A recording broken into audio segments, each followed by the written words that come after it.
And we are back with yet another episode of Bad Rolls, the D&D adventure here on Twitch with Bad News Gaming. I'm your DM, Grakees.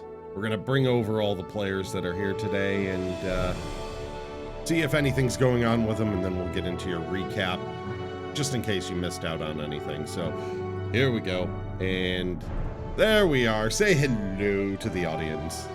Hello. Hello. Hello. Hello to the audience. Yes. Hello, audience.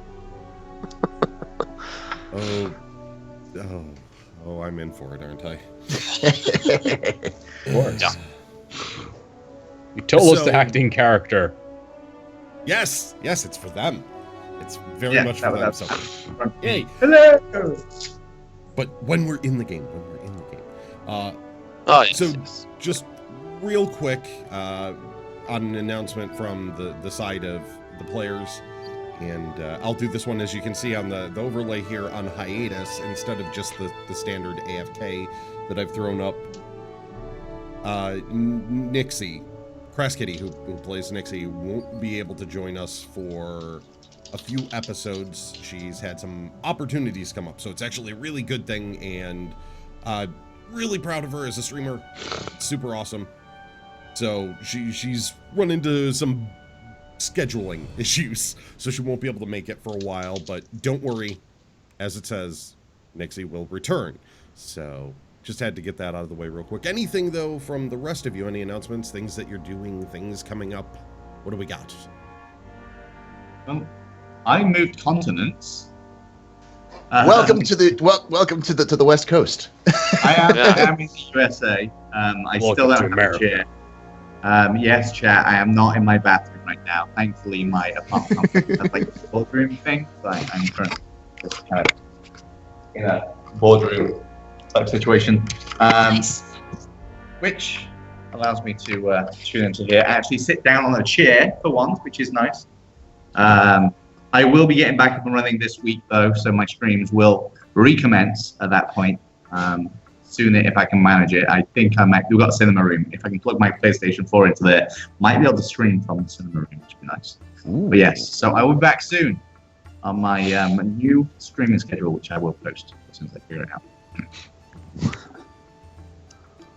So we'll have our flip back. Yay. Soon. TM. Yes. We have the second episode of Captain's Table after Bad Rolls. We're having some interesting guests. So if you're a Star Citizen fan, we'll be talking about Star Citizen. So for those you don't know, Captain's Table, the first one we did last week, which is a just kind of a ad hoc throw together sort of group discussion about Star Citizen with the audience participating every once in a while. So that starts at 3 p.m. Pacific, 6 p.m. Eastern, 11 p.m. GMT. So for all of you watching. Awesome. Anyone else? You got anything going on? I got to have a sandwich with Flint for lunch yesterday, so we actually live really close by, and we'll be able to stream from the same room at some point in the near future. Woo! So we'll get to like share dice. If my dice are terrible, I'm gonna be like, Flint, give me your dice. These dice are betraying me today. I'll be like, unhunt my dice, wallet. It'll be like, it's basically part one of Grakees' dream. Yeah. It is. It's starting. It's coalescing. More people will just flow into Seattle. More people move into Seattle, and then suddenly everyone will be on at the same table. We'll do it at the conference room that Flint's in right now. Yeah.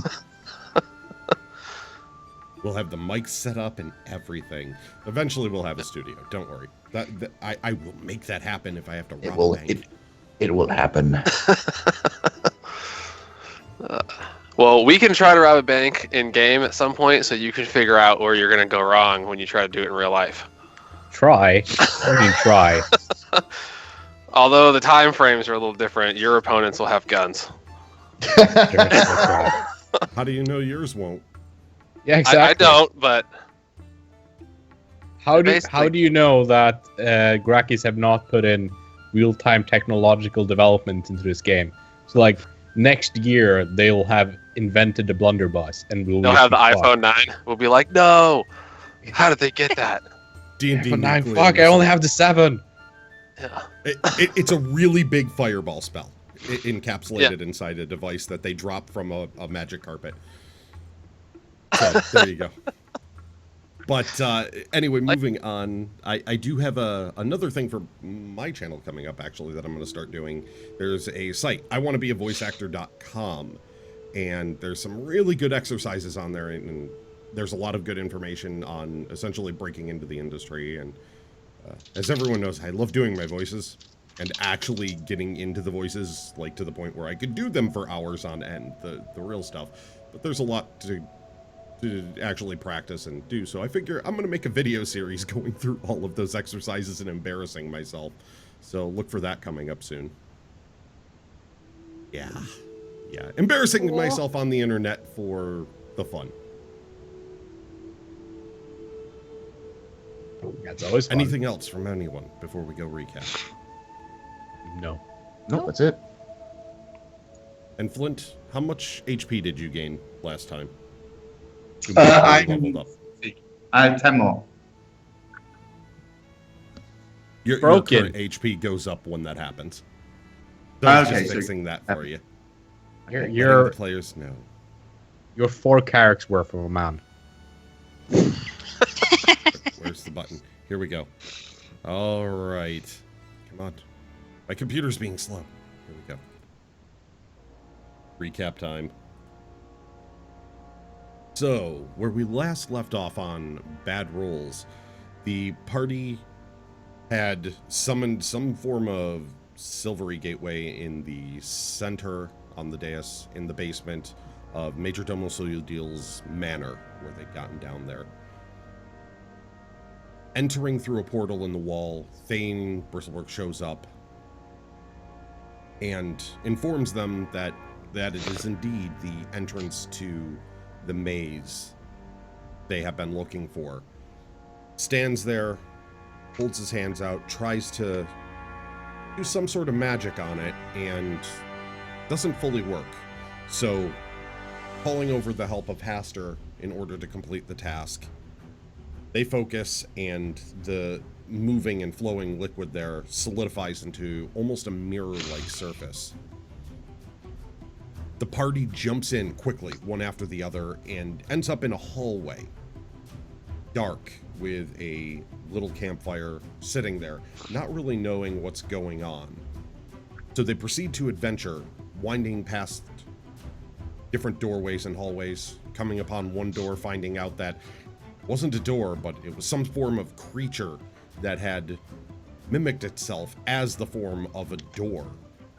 Battle ensues, and they overcome, continuing on, passing through trap after trap, winding down more and more hallways and corridors, ending up at what appeared to be a dead end until inspection by Flint found that there was a secret lever on this wall. His knowledge of stonework as a dwarf barely managing to find this one aberration. At the same time, very large spiders had started to come into the same hallway as them. They used their wits and lit torches, keeping the spiders at bay, tossing them down the hall, keeping it to a minimal number of creatures to actually have to fight while they waited for this wall to raise up, leading to another form of a portal that had been hidden behind it. Jumping through quickly, Flint taking the time to actually think to flip the lever that he had engaged, the hidden one before, and closing it down, ending up in a room. Now, only a couple of spiders making it through behind them. Finishing those off quickly, they inspect the area and find 4 locked doors, taking their time and seeing what was a rather simple puzzle on the floor, but decently hidden. Shift the floor and unlock one of the doors. Going through this door, they found themselves in front of very, very large wooden doors, and seeing an odd pink sky just at the crack as it exited out into almost an arena-type shape. Upon entering that area, they noticed that there was an obelisk-type shape, similar to the broken one in the basement, with something floating above it. However, before they could get there, a minotaur jumps in behind them. Quickly, the party actually reacts and proceeds to beat down and defeat the minotaur with only minimal damage. Garrett saving Carrick as Carrick attempted to go head-to-head with this large beast. After having defeated it, the party decides they want to try something a little different and take the time to harvest the minotaur before moving on and collecting the item that they saw. As they do, the entire world around them dissolves and they find themselves back in the basement with Thane.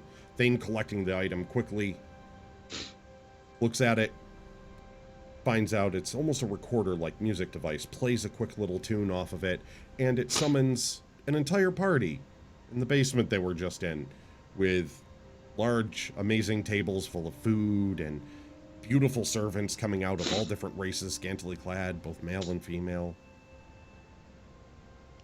And that's where you find the party, in the basement, where Nixie had gone off to a corner to ask, how do I seduce someone?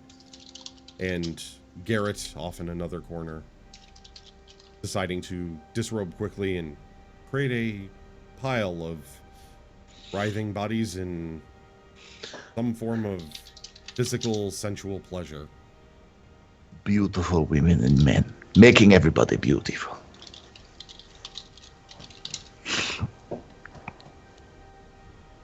So you find yourself in the basement, everyone, still with the party ongoing, and we're going to start this off. Garrett, I want you to make a Constitution roll for me. Woo! All right, let's do this.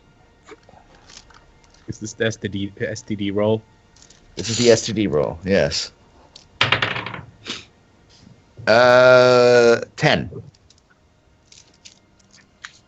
It isn't your best performance by any means, but you Not my are worst. completely embarrassed in this situation. There's a little bit of fumbling, as this one is even out of your normal depths of what you've experienced in the past, but you managed to perform all right. Alrighty.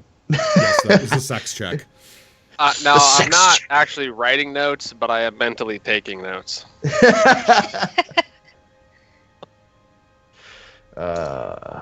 What? I've been locked in a tower for 100 years. Come on. Yeah, my notes are simply day 7 starts in the orgy. Dear. Listen, you are all welcome to join me. You know, looking at them, seeing them observe or watch them, like, you're welcome to join. This is for everybody. I'll pass. I'm Thank good. you. Thank you. Great. I'm observing the beer. I'll walk up to the bar and just like, I'll have the strongest thing you have.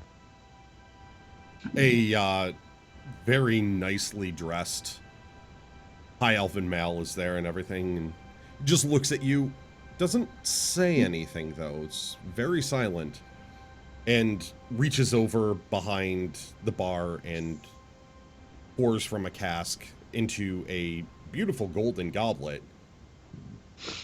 a wine of some kind that's a very deep crimson red, and hands it off to you, just smiling, and just hands you this goblet of wine. I'm gonna go talk to somebody, or just get closer to somebody, and as I approach them, as though to talk to them, I will speak into their mind rather than just, hey, hello, nice to meet you. Mostly just because I'm interested in checking if they even have minds. All right. As you walk over and focus in to speak to them, yeah, you go over there and you say, hey, hello, but in this whisper, and it's a nice dwarven woman.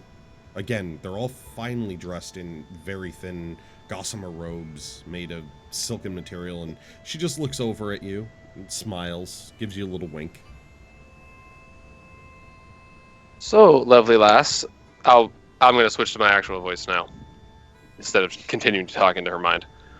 So, lovely lass, where did you guys all come from? Where were you before you showed up here? She just looks at you and smiles, gives a little shrug. As I I'm like- suspected. I'm inspecting the wine. Like I'm not sure about what I've been given. I don't have Roll detect magic. investigation. Yeah. Oops. It's cocked 5. Wait, were you trying to like sense if you see something magical about it, or you're just trying to inspect it in general? Just trying to see if there's something fishy going on. Investigate. 15 plus investigate. Where's investigate? That's just 15 then. What was that? 15. Looking at it and smelling of it, sloshing it around in the goblet, taking a look at the goblet. Seems like it's a solid goblet. It appears to be gold from what you know of the nature of gold, and smells like wine. You taste it just a little bit, and it's amazing. It's the best wine you've ever had past your lips, but you don't ingest much. From everything you can tell, it appears to be actual wine.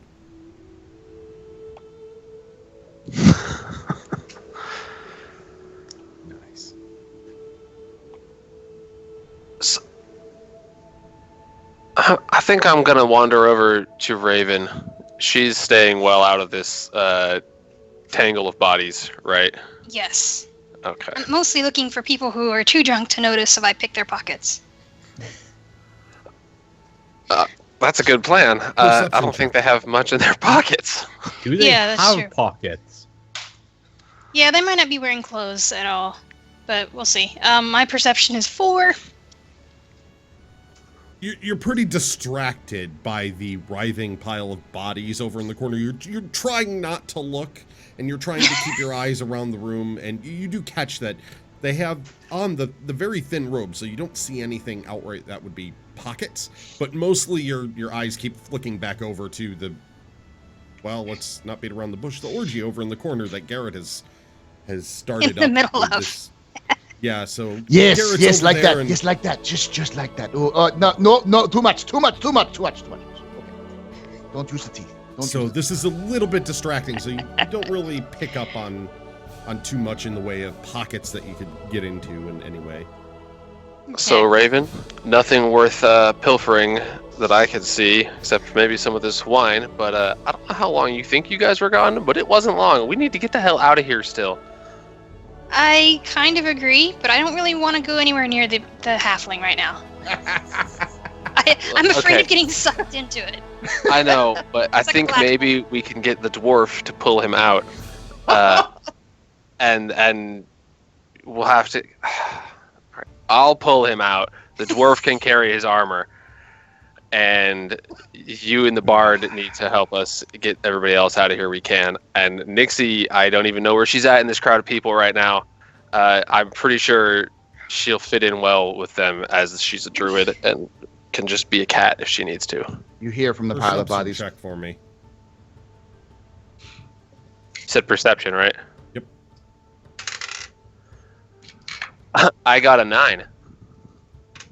Looking around as you were talking about Nixie, you glance around the room, nowhere to be seen. We need to go. Who brought this goat? Why did you bring a goat into this? This is not what's supposed to be here. I mean, we can try. Go for it. Why not? Oh my. Yeah, I'm in Elfling favor of knows this how to getting out of party. here plan. You just hear that from the corner. Okay, Go is weird. Raven, go have our good friend Flint pick up all of the halfling's possessions that are strewn about on the floor, and I will go attempt to extract a halfling.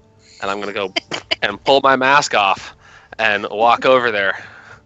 Excuse me, I need this little man. No. This is fun. Why you want to just join us? Join us. We've been covered in muck, and I've been saving too many people. I deserve this. I join you, need surely. this. I'm gonna, with my mask off, horrifying face that I have, go in there and just kind of slowly hug onto him until I'm grappling him more than anybody else is. And then I'm gonna try to stand up. I'm keeping my clothes on while I do this, though. As you do this, as Just you kind of a move in, gentle, aggressive spooning. Okay. As you do Ooh, this, you're and so you tight. sort of slide through the pile of bodies that is now in the corner, you feel people reaching up, and rather than horror, there is almost an aspect to the way they're looking at you, and you can feel a few hands very gently and very oddly to you, because you don't expect this kind of reaction, reaching up and softly stroking at the tentacles coming off of your face. So, Garrett, are you going to try and stay in your little corner here? Yes. Yes. All right, so I need an athletics from you, Hester, and an acrobatics from you, Garrett. Oh no, I don't want it to come to the point where I'm actually having to like physically yank him out. I'm just trying to get on him and make it awkward because I'm touching him too long and I okay. won't be You not did on talk him. about trying to stand up with him, so that's why I was... Oh yeah, I mean if we end up in a standing spooning position, that's fine too. But I just want to be there and like kind of ruin his time a little bit enough that I can get it talk to you for a second. How do we get here? How do we get to Hobbit tentacle porn? I want him to turn and face me and be like, dude, you're fucking blocking my style. You know, that's the idea. Without pissing off all the other revelers. I mean, But- if he wants to join in, I think, Garrett is okay with these. All right. He's okay with bringing love and beauty to the whole world. So once I am firmly attached like an urchin to the back of this halfling, I am going to start whispering into his mind. Garrett, we need to leave. Garrett, it is not safe. We need to leave. Garrett, we must leave. You have been gone for 30 seconds. We're inside of a very dangerous place. We must leave. Just over and over and over and over until he can't focus on what he's doing anymore. Garrett, I need you What? to Will make me a wisdom saving throw. man from a okay. Meanwhile, the tentacles are doing whatever they're doing for whoever's touching my face. All right, I'm just seeing this scene, and I'm like, 14. suddenly don't want this wine anymore. Just pour it Okay, out so- slowly. In the midst of all of this, you can hear the bombardment in your mind, Mm-hmm. but you are so centrally focused on everything going on around you that it doesn't distract you outright. Okay, so the alcohol I have imbibed thus far has kind of taken the edge off of my post-massacre depression, and I have a feeling that my danger sense will be tingling somewhat because this is a very bizarre situation, and I'm not really liking very bizarre situations. So I have a look around and just have a sense of the feel of what's going on, see if I can perceive any dodginess Perception around. check for me. Natural 20. Oh, Okay. well, he's starting off with some big rolls. All right, so Place is sketchy as fuck. in the midst of this party, you're looking around, and a couple of things catch your eye. Now, it doesn't seem dangerous. It seems jovial. The music is still going, and you still have the band playing. There's, you know, a party. It's an actual party going on, despite the circumstances in the house. However, what you do pick up on is nobody is actually talking to each other. They're all intermingling with each other, but none of them have actually said anything. And the second thing you notice is on their back left shoulders, and it's very small. And it's on each and every person as you're looking around. You can see it through the cloth now that you're actually paying attention and you've spotted this. A very small tattoo, and it's of a mask. Almost like you would see at a masquerade party, except it's half black, half white, and is twisted into this odd sort of grin. Okay, this is not good. So who's nearest to me right now? Of my on my way over I'm to at the you. bar, so You Okay. tried it, sorry. Carrick would be the closest to you, with you having been at the bar and drinking as well. Hey, Carrick. mhm. Does this not seem a little bit odd to you that we're in the Major Domo's basement and this is happening? You're entirely correct.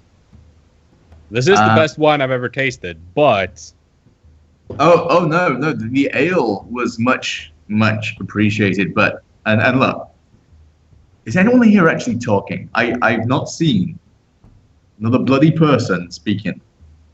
And there's more. You see? Yeah, and I grab the nearest person, turn around, and say, "Look, what is this?" And point out the tattoo. I roll. Let's see, Arcana. What would I roll to understand what this is? History. History. I do not know what that is. I have history. Can I roll? Well, You if see you're him being pointed into out. it. He's being pretty obvious about it. So, Raven, yeah, you're not distracted enough at this point where you could. Also, where you I wouldn't see just this. So threw- yeah, go ahead and roll a history check. I just threw actual water on my floor. 8. Nice, Lamb.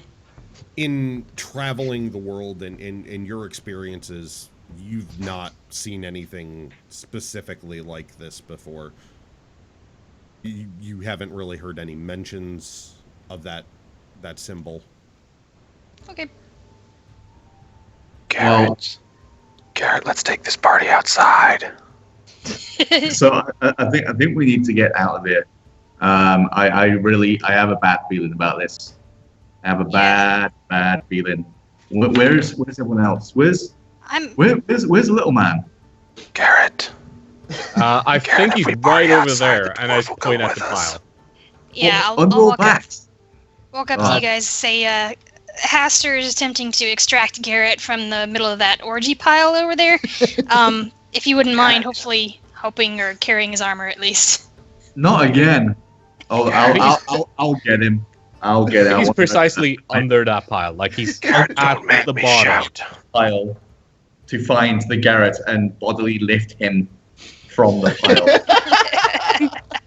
Athletics, Flint. Acrobatics, Garrett. I am going to help Flint when I see him reaching over here. Advantage then for Flint. So that would be athletics. Yes. 25. With advantage. Ah, damn it. Okay. Mine was 19 for acrobatics. Despite the fact that you are pretty slippery at the moment, Garrett, from body sweat. Yeah, Flint that's is what we'll call it. Used to your antics, having traveled with you before, and seems to have had to extract you before at some moment. So you feel a hand reach down, grab you by the back of the neck, and being as small as you are, being a halfling, Flint lifts you out of the pile. Just bodily lifts you up out of the pile, stark naked. I Holding do you not there. stop you from getting drunk, yet you always stop me from having fun. I am spreading the love and beauty of Seune everywhere. Look, little man, you know, I would not normally stand in the way of you and some random hooer, but this ain't Who right. is? This is not right. There's some weird.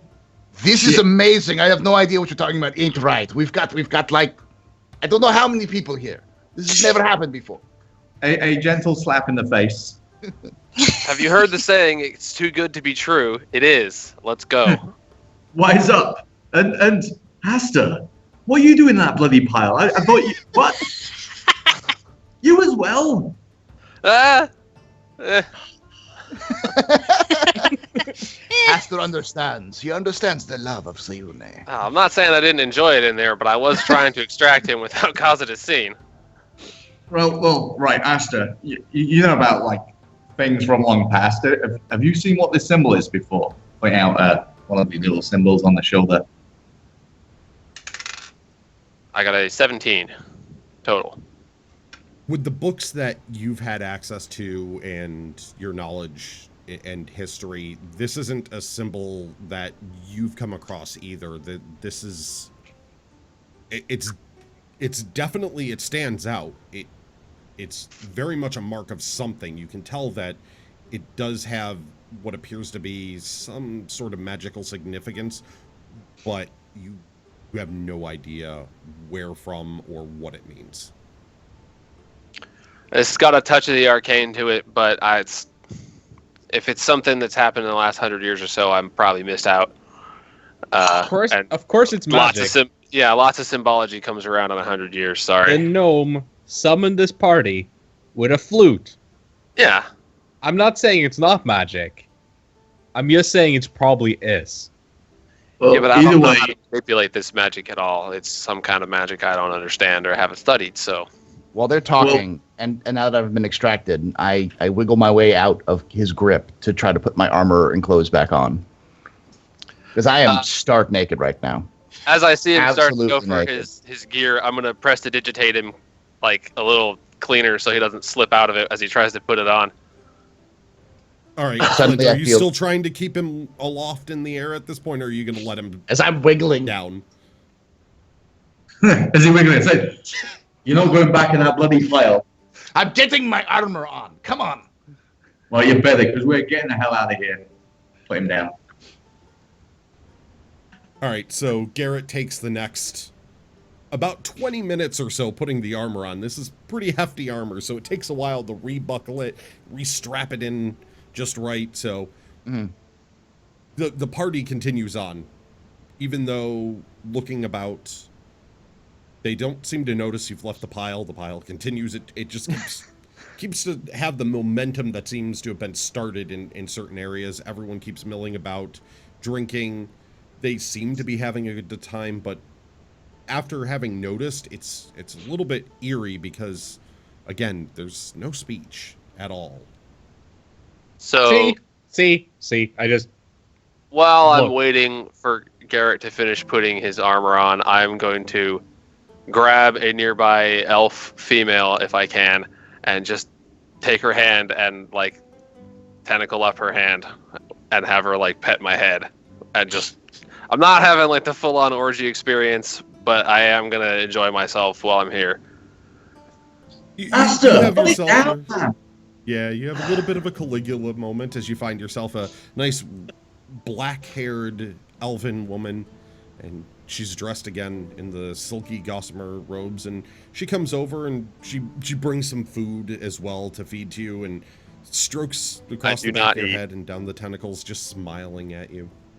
Yeah, I'm not eating anything from here, but Okay. I will, nod and thank her and just set it near me on a table or something.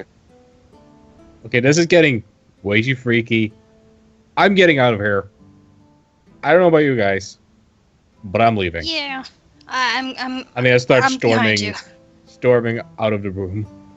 I'm going to wait for the halfling to be ready to go with his armor on before I leave, so...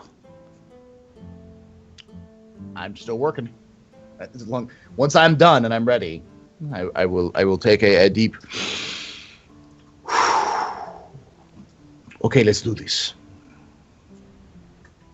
Knowing what the lever was before at the edge of the basement, Carrick, you see it, you're able to push on the back of the bookcase, which is blocking off the stairway down here. And as you do, it opens up into the library office sort of room that you entered from in the Major Domo's manor.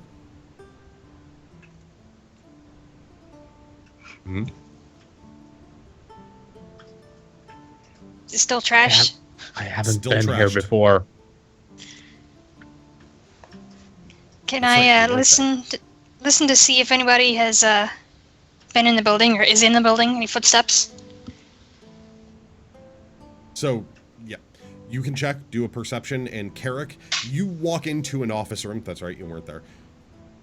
You walk into an office room, and you see a desk off to the side and books just thrown across the floor. You can see out into the hallway and across the way into the music room, but in the hallway, you see little candelabras that would sit on the wall.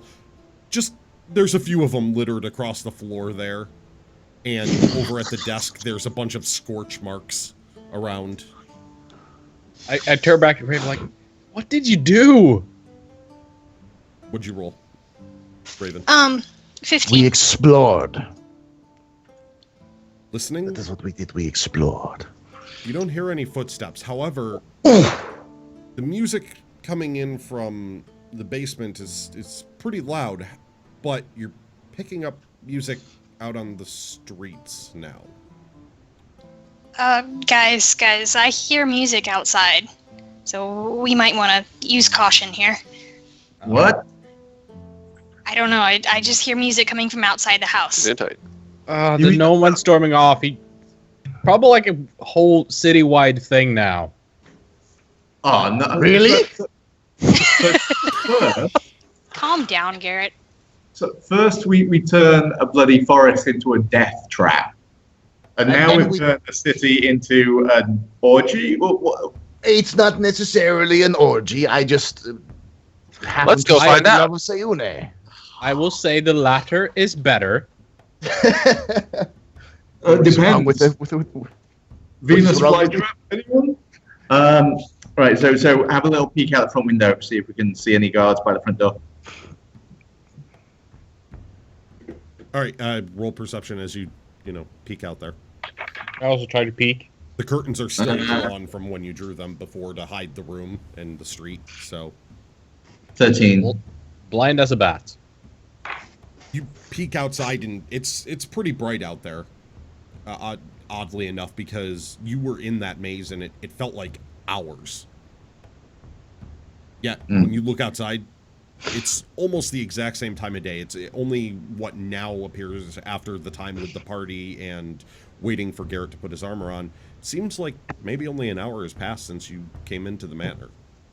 But you look outside and you can see guards rushing all over the town now. But when you look out there, you see confetti being like just coming off of rooftops. You see a troop of dancers, an entire parade worth, going down the street. Some music is being played. There appears to be tables set up across the entire thoroughfare as you're looking both left and right, and just chaos and confusion.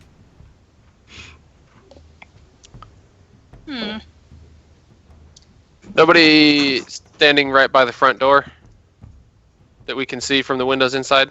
You can't see anyone at the front area. Everyone, all the guards that you see are out on the streets, like rushing and trying to arrest the different people out there, shooting their crossbows and now drawing weapons and chasing them. But every time they go after someone, they duck down alleyways and run up to the top of buildings and just stand there smiling and throwing party favors down at them or food and drink. There's just too many of them. All right, I'm gonna go open the front door and walk out. Okay. Just waltz through the party. I cautiously follow him. All right. So walking Why is up my to the health front only door, 8? you Oh, wait, reach because I the got front down by door Minotaur. and it's locked. All right. Is it got a? Is it like the kind where you can just unlock it from inside, or it's got keys for both directions? Keys, Right. both direction. How All big right. is the window in the office? It's in the office. It's a good size bay. It's a bay Okay. sit window, sort of. I mean, we're already screwed up the rest of the place. I just go into office, pick. Is there a chair? Let's throw the piano through it. there's a Through the front chair. window. I just wham that chair right through the window. I can open the door. I can pick the lock. Quiet, But- Raven. Are you trying to stop him, Raven, or? I'm just like, dude, why? They haven't seen us do anything in here. We've just waltzed out. Hopefully they won't notice. But if we break a window, that's gonna cause some attention. Too late. Roll a strength check, Carrick. No one's stopping him, so. Well, I can Just roll me a straight up strength. The dive to intercept the chair. 18. 18. Okay, you're gonna try and intercept the chair, Flint. Whoa! Hey, Diving. Okay, roll acrobatics.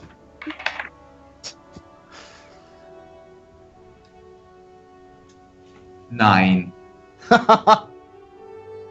Being a little bit more stout and built for, strength than so much leaping, Carrick rears back with the chair, launches it at the window, and you go diving, falling very short and underneath it, and the chair hits the window, and you just hear a loud as it smashes right through this large bay window, leaving a good chair-sized hole as there's jagged pieces of glass around, and now an opening with the curtains blowing from the little bit of wind as a chair flew through the curtains and smashed through the window, and now there's a mess going on there. All right, I look at Lamb. I'm sorry, I look at Eric. Carrick. Thank you. I look at Carrick and go, "What did you do before this?" I made a door. You are a professional idiot. I would have to agree That's with what that. bards do. Oh, okay. Well, then the bard is going to go out that door. Go. You go first. Please jump out the window. Okay, acrobatics. Whoop. Someone's gonna get cut. 23. Despite the fact that this opening is not supremely large and there's jagged pieces around, you just dive headfirst out the window, tuck and roll a little bit, and come up on the other side, look back at everyone, the curtain through the little peek in the curtains, and just sort of give a shrug. You're outside. You're perfectly fine. But yeah, you dove through the hole in the window like a pro. As a matter of principle, I'm gonna try to unlock the door. Please do. Like, Yeah, I I'll don't wait. need your tricky rogue bard tricks. I'm Go just ahead gonna and- do what I yeah. need to do. I don't know if breaking a window counts as a bard trick. Well, whatever. I think breaking a window counts as a bard trick. I rolled a 24 to unlock that stupid door. Your hand goes up there expertly, just shaking your head as you do this, and just click, 2 seconds, done.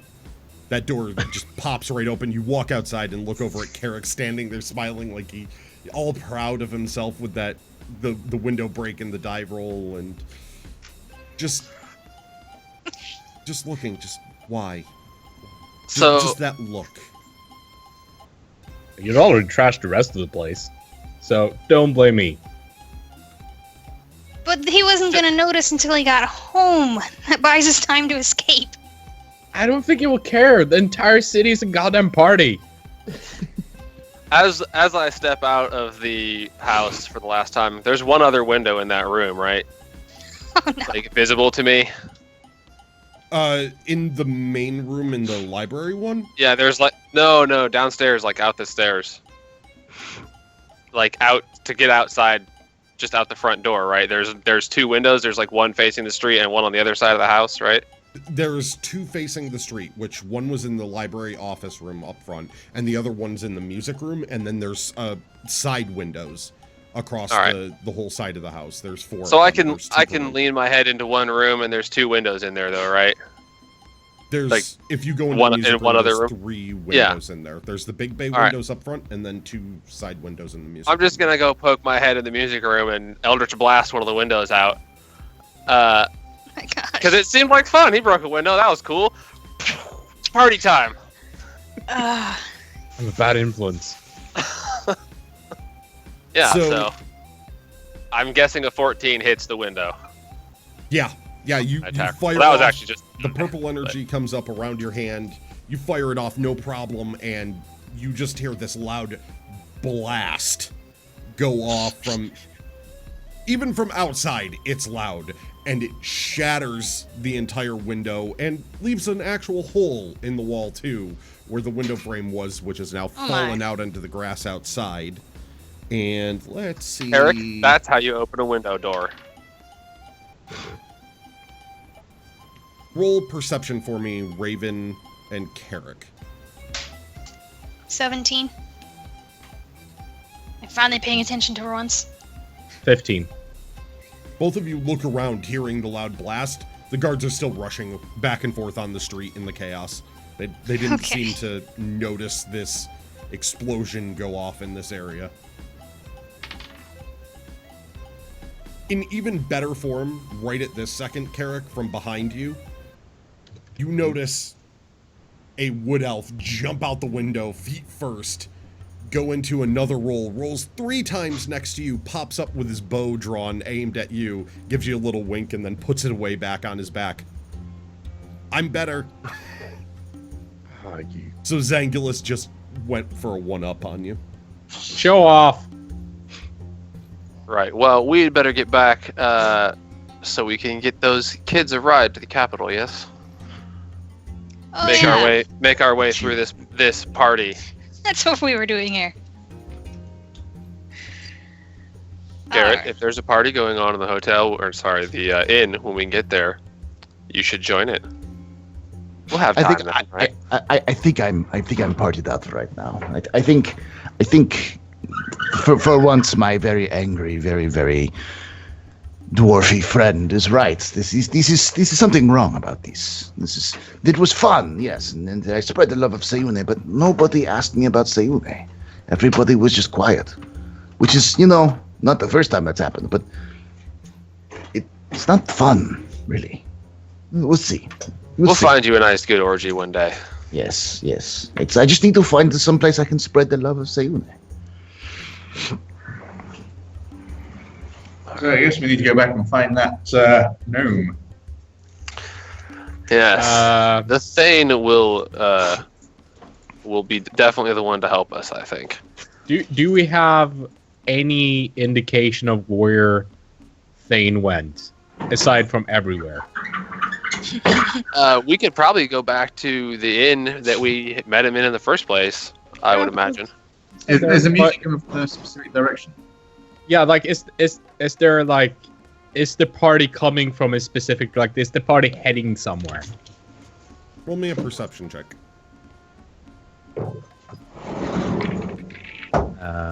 That would be 24. 24? You're a very I got perceptive plus 6 dwarf. on perception. I rolled 18. Nice. And Carrick? 14. I had to survive in the wilderness somehow. Carrick, High perception.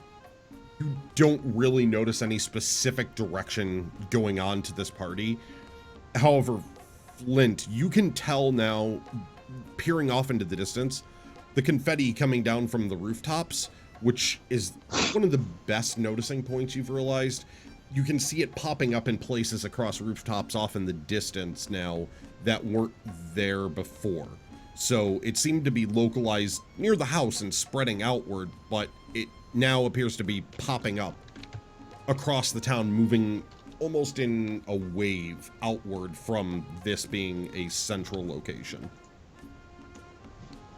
Huh. It seems whatever is done is gonna spread him from this point out. So I don't think it's leading anywhere. It's just enveloping everything. Well, I think we should hurry through this without drawing too much attention to ourselves. We don't want the guards to take us for revelers. Let's try to be enjoying ourselves as little as possible during this walk. Yeah. Shouldn't we be trying to fit in? Says the guy that throws chairs through windows. There's And clearly better rocks ways to remove rocks windows. at guards. I learned it from watching you. I saw what you'd done to the office. Were you there? I did none of that, okay? I didn't That know was you were there. You weren't purely there. Tentacle Face and Shorty. Alright? Okay. We did Learn trash from that watching house. you. I turn around. It's like, Which shorty? Because I did not trash that house. Big Shorty. Big shorty. big short, Biggie Smalls. Piggy Smalls. Flint, I think they're talking about you. While they continue to discuss Flint, I'm gonna try to just walk into the front of the group and head toward the inn where we met Thane Bristlebane initially. Bristlebrook, sorry, right? Bristlebrook. I was gonna say I don't remember his name rhyming, but if it was, that was awesome. So yes, I will follow them to the inn. Try to ignore my little bard friend right now. I will take a key from Carrick, and I will also kind of dance and like enjoy myself a little bit as we walk by, just to kind of sort of fit in.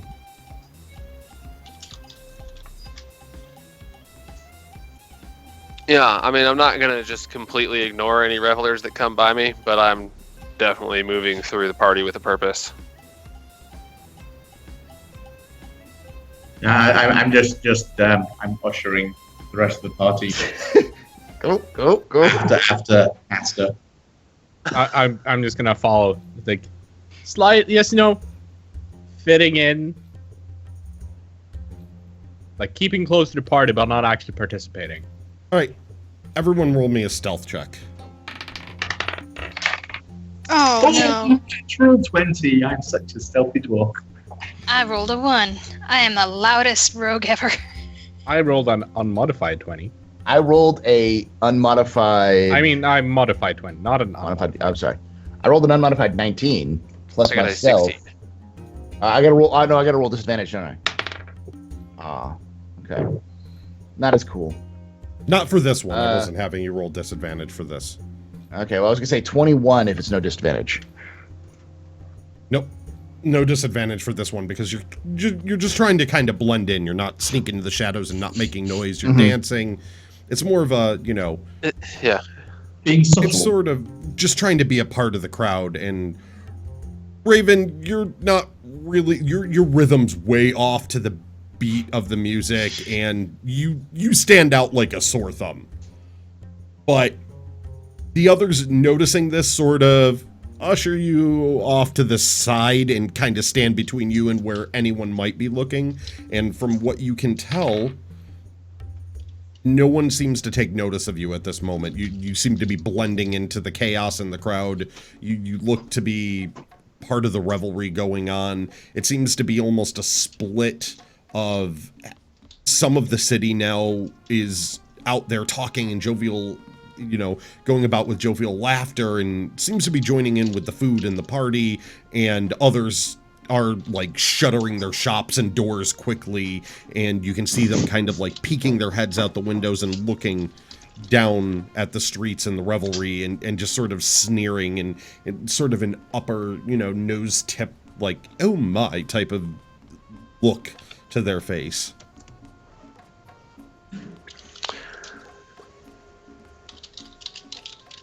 Alright. So some of the town is still snooty. That's unfortunate. We're in a very snooty town, so. Yeah.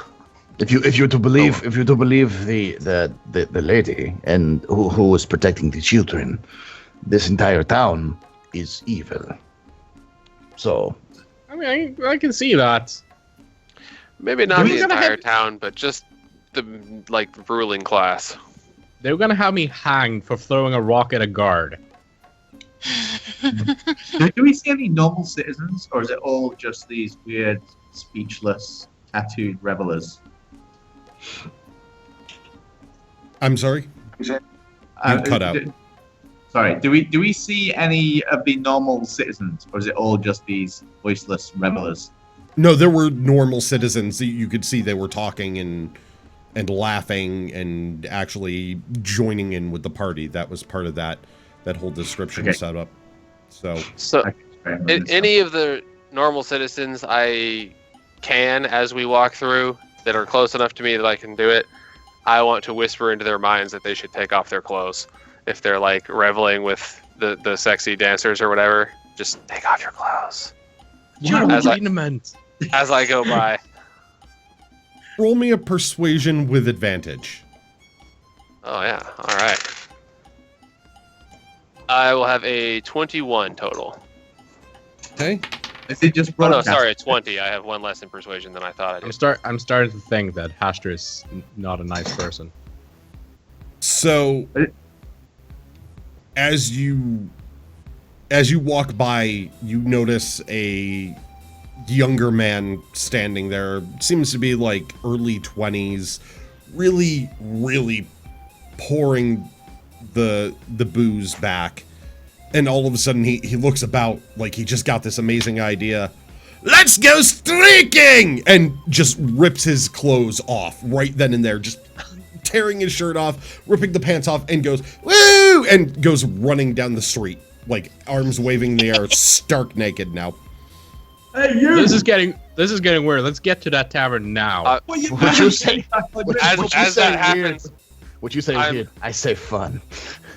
yeah, as that happens, I'm gonna turn and wink at Garrett, as subtly as I can. Just I do not subtly wink back. I overtly, not carefully, just.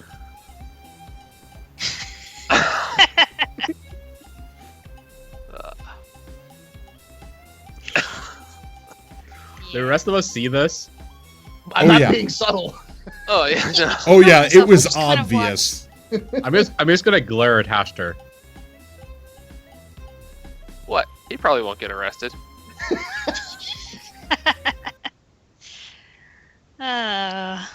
He's just expressing his love for the universe. How can you hate love? I mean, you hate windows and chairs. I know this. This is a fact. And rocks. and Because you throw at candelabras. things. But, you know, I am good at throwing things, you, especially you, other are, things. you are the strangest bard I've ever seen. You do a lot of throwing. Is that your skill? Is that what you entertain people with? Breaking things? I mean, I could. I mean, probably would give me more tips than on a regular entertainment night. I think we're walking as we're talking. So Yeah. yeah. Okay. It's sometimes tough to entertain crowds. So you break. I wonder if you smashed enormous fruits. If they would like that. With a giant hammer? No, or- with his or with his chairs. lute. With his Oh, You lute. chairs. learn how to Oh. do like magic tricks. I'm like jotting down notes.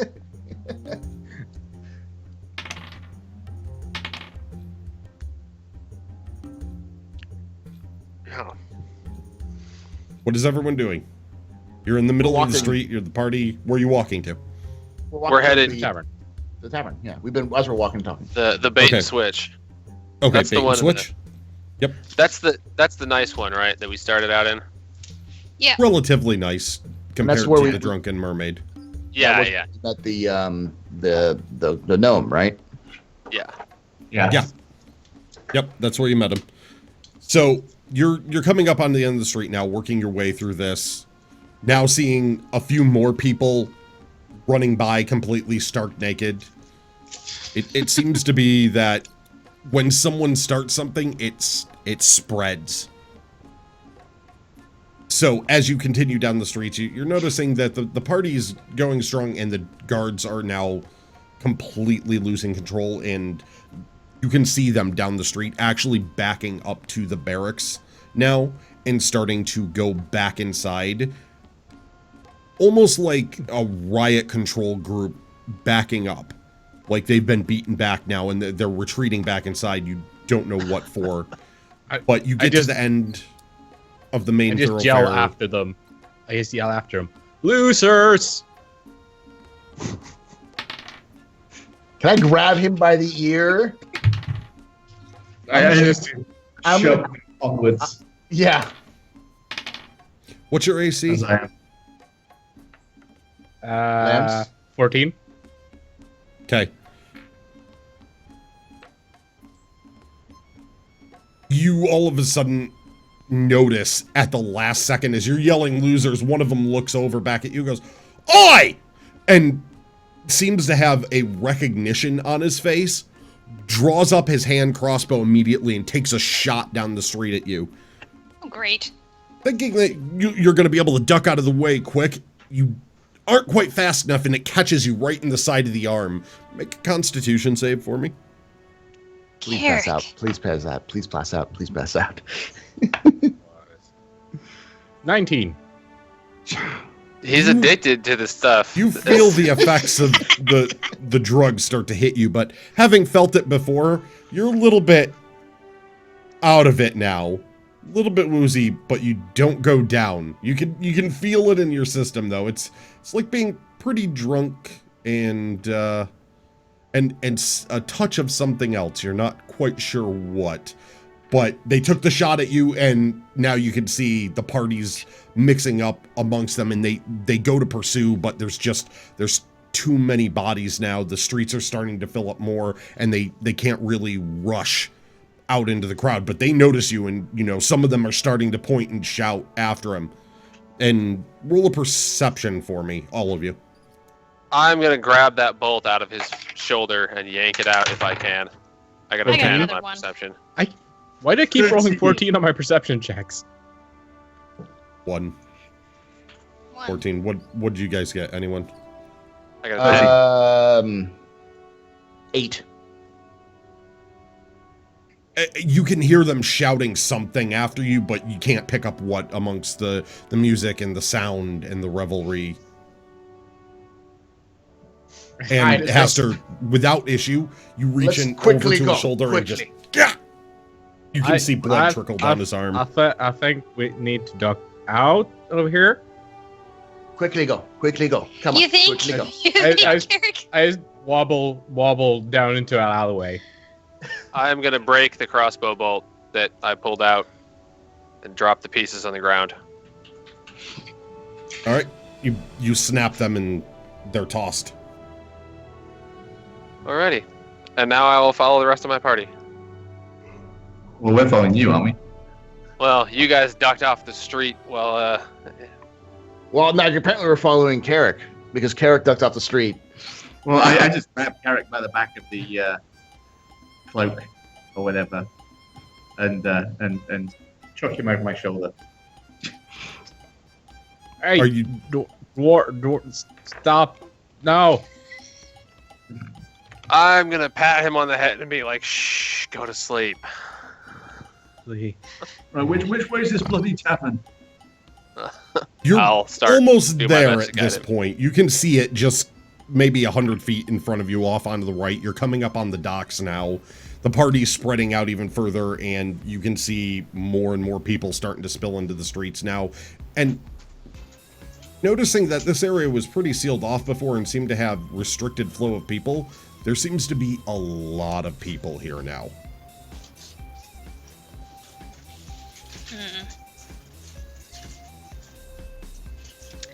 Good. Well, Okay. Let's away into the tavern. do they all look like the same type of reveling sort as before? Or are they just more the type of people that are around? Perception. I'm gonna be looking specifically for that tattoo. If that tattoo is on like many people. 7. I got a 5. Knowing what to look for, and with what you were looking for, Raven, you can see that tattoo, Haster, on a couple of people. They're wearing the thin gossamer silk-like robes, and you catch your eye on a couple. They look dressed the same as the ones you were looking for before, so it wasn't too hard to spot them, and they did indeed seem to have a mark on their back. You weren't close enough to really tell if it was the same tattoo, but it looked to be in the same place. However, the others, you notice they seem to be just dressed normally. And Raven, as you're looking, they're not just dressed normally like around here, which were better robes and sort of fancier dress. Now you're starting to realize, look dressed, they're a little bit more haggard, they're slightly dirty. Their clothing looks a lot like the people from the slums in the line that you were in before.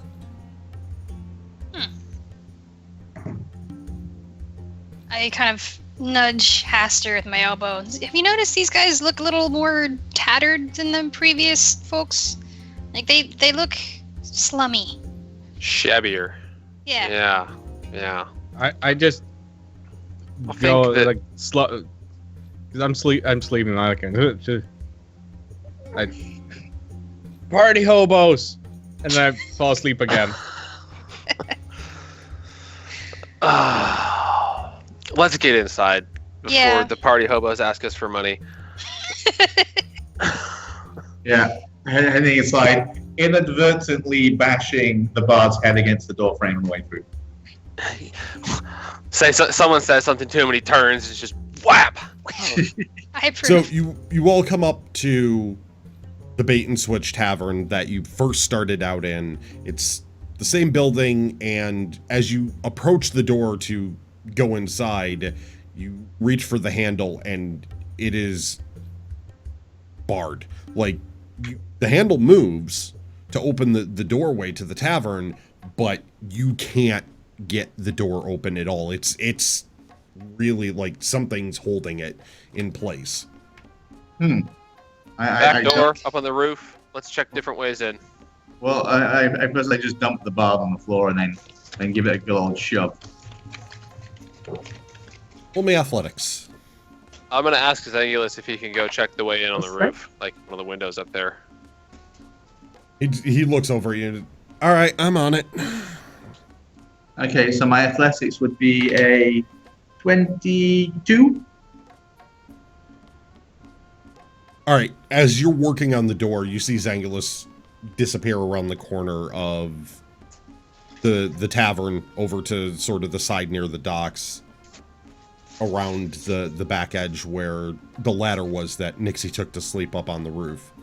And Flint, you're there at the door and you push, and it gives a little bit. It starts to, but you hear a very heavy dragging sound as you get it open, maybe a foot. Actually, it's physically barred. It's not like magically barred. Okay. Stacked up all of a tables sudden, from behind her. inside, you hear, "No! No! No!" And you see a short sword just swing through the crack that you've pushed there. Oh, it's us. We're not here Friendlies. to do you any Who's ill. us? What do we call ourselves? Adventurers? It's your mother. Let us in. We're the adventurers from earlier. I gave you lots of gold for drink. Yeah, we're here to see. What was that guy's name again? Ollie. Thane? Thane Ollie? Bristlebrook. Thane Bristlebrook. Yeah, we're here to see him. Is he in there? Roll persuasion. Critical fail.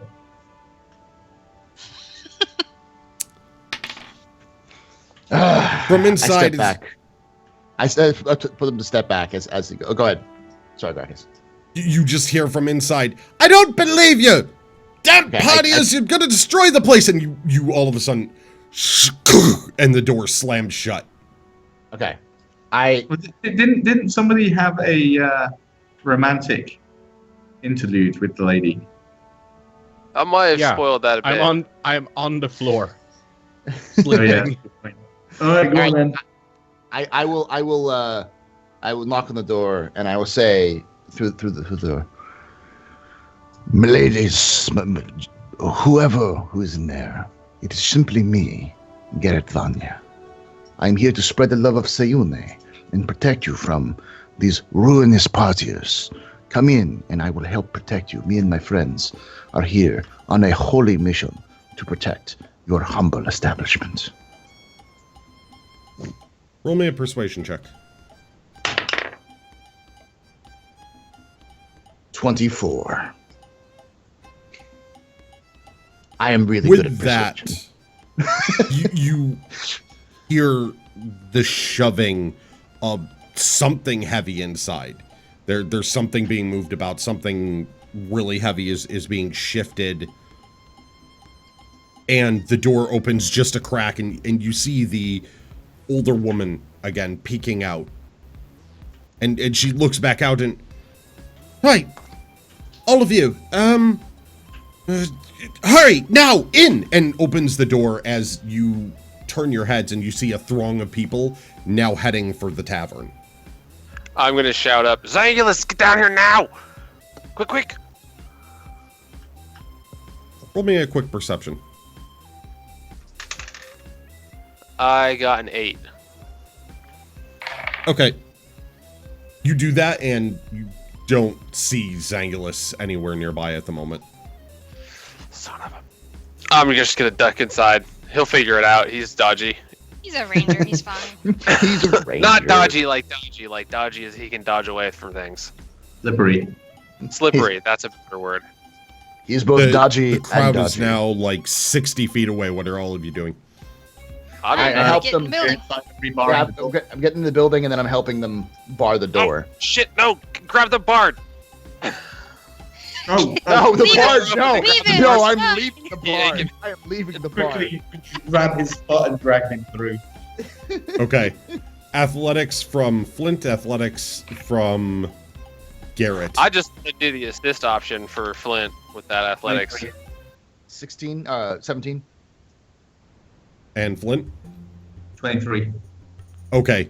Just before the door closes, you grab the foot of Carrick outside and quickly just... And on the way in, clunk, his head cracks against the door frame just a little bit. While Garrett, you turn and help the woman there. Turn and you start pushing what appears to be one of the stoves from the kitchen that has been moved out here up against the doorway. Just as the crowd arrives and you can hear pounding outside and shouts for, "We want drink! Right, drink!" I just go, shh. No one say anything. If they don't believe we're here, we can protect. They might go away. They might be away. I'm going to preemptively cover Carrick's mouth. Just in case. I'm gonna take this opportunity to hook my mask back up in case I need to talk to regular people. All right. So you're set up there. You hear pounding coming from outside, and right at that moment, just gotta look this up. Where are my? I mean, I've got my weapons out just in case, but Yeah, I'll have my arcane orb, my focus for spellcasting in my hand. Say again, Flint. I was just saying, is it Garrett's martial weapons or his orgy weapons he's pulled out? Because This is my rifle. This is my gun. the At answer that to moment, though, is you hear yes. a shattering sound coming from upstairs. I'm going to hope that... Someone check upstairs, please. I'll go. Not it. I will go run upstairs. I'm staying down here. Yeah. As you get up there, you notice that one of the doorways is open still, and it appears to be to one of the rooms. Everything else is shut, including the one at the far end of the hallway, which led into the sort of master suite room down the hall. But one of the doorways now, you notice it's open, and standing there with some glass in his cloak is Zangulus. Found a way in. So did we. I guess you didn't hear me shout for you. Wonder how much a window costs. Oh well, shake the glass out. We're all downstairs. And he brushes some out of his hair and off the cloak and everything, and follows you down the stairs back into the main area, which it's a very odd sort of mood for a tavern. The fire is out.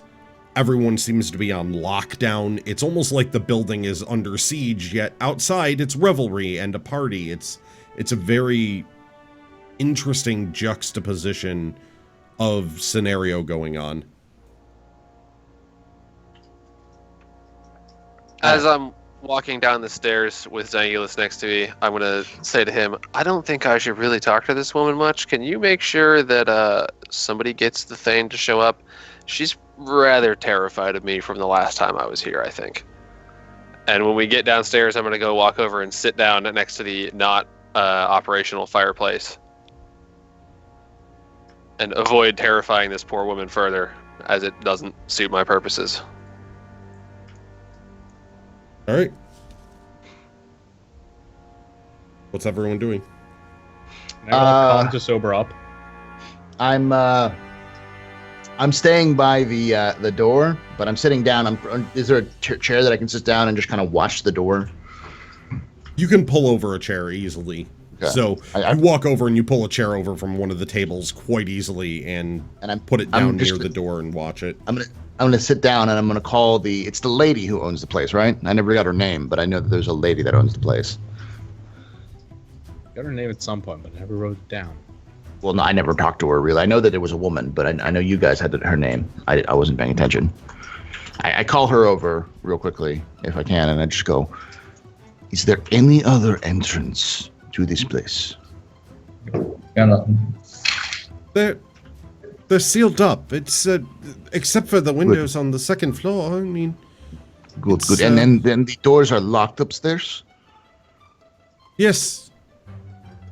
Okay. No, they're not all locked. What?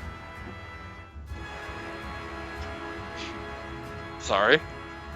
Someone came in from above. And you just hear her rush up the stairs real quick. Okay, as she's gone out, I just kind of lean over and pour myself a bit of ale out my pump. And as she goes upstairs, I look around to everybody else and say, "Where is this gnome?" Well, I suppose bloody no. She knows how to get him. Last time I threatened to kill her, and she summoned him post haste. So maybe you should do that again. So severe about it this time. I'm going to be the bad cop that just sits in the corner as a threat. You'd be the good cop and make sure she figures it out. I will ask her to summon him to see if we can get him. I will brood in the corner. I'm going to go rest by the fireplace. All right, and Flint, is there any a wood in the sleight of fireplace? hand. Who? Flint, roll me sleight of hand. Oh yeah. Yeah, it's not very slight. Okay. Very nice. As you walk over to pour yourself ale, just outright, right from the cask behind the bar there, one of the sort of haggard-looking human waiters that's younger walks over to you. "Oi, no!" And just slaps your hand. "Coin. We're still an establishment." I look over at the human waiter and I go, "Shh! Be quiet! Do you want to get killed?"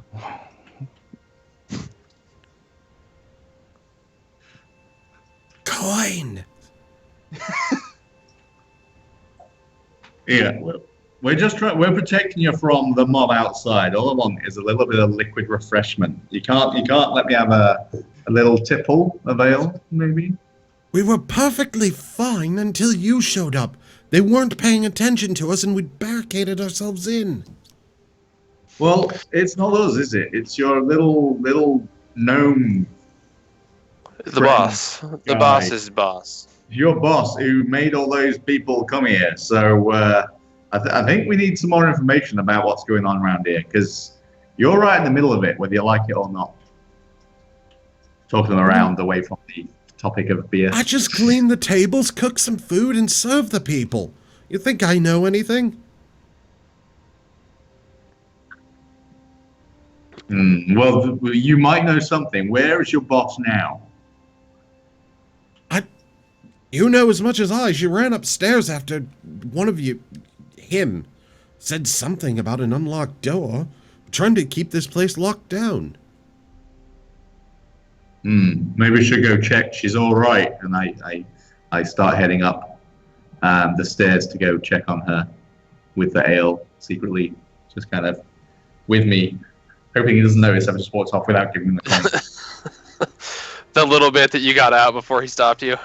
Roll me a deception check.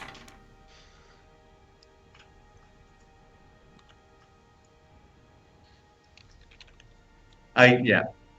With a very loud slurp, from it right in front of him as you just sort of walk away. He goes, We'll start a tab. We'll settle this later. And there'll be a fine. So you walk off the stairs, but you heard him sort of whisper that behind you. Somewhat annoyed. The little man will sort it. Don't worry about it. I put my hand in my head. I heard that, right? I put my hand in my head. And I am tired of trying to get you out of drinking problems, Flint. You need to learn that coin is involved with food and drink. And also, crocodile's teeth is not currency.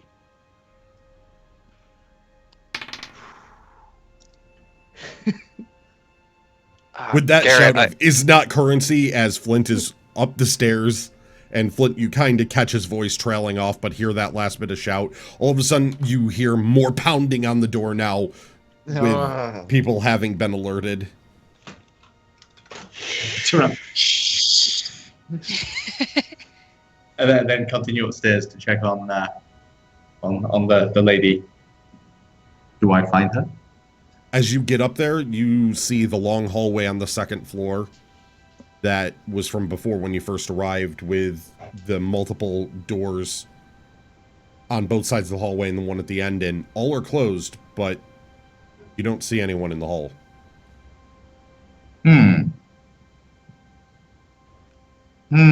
Raven! Nope. Say, Raven! Raven! Too late More now. pounding now from outside. I'll scurry up the stairs. What? We can't. She's not here. Help me look for her. Okay. And start proceeding down the corridor, checking doors and giving them a gentle knock. Hello. Okay, so there are a total of 10 doors on the hallway, 5 on each side, and then the one at the end. Okay. So are you going to start left or right? Which one are you starting I'll go to the left, you go to the right, and then I'll check. Take the And right. I'll listen at the doors, see if I can perceive anything in there. Okay, as you check the first one on the right, hello? Nothing. It's locked. Raven, what are you doing? I'm gonna pick it. Or try to. Pick- You're going to pick the one on the right or the left? The one The he was at, or one- the other one? The one on the right. Okay, the one that he was at then. Oh, I thought. Okay. Or were you on the left? So I'm going left. Okay, so you're going to pick the one on the right. Yeah, go for it. Yes. 21. It's a pretty simple lock. It's just an indoor room, so you just... And you feel the lock click, and the door opens just a crack. I'll peek in the door and see if anybody's in there. As you open it, roll me a perception check. These are always so bad. Oh, 13. You can see it on the floor there.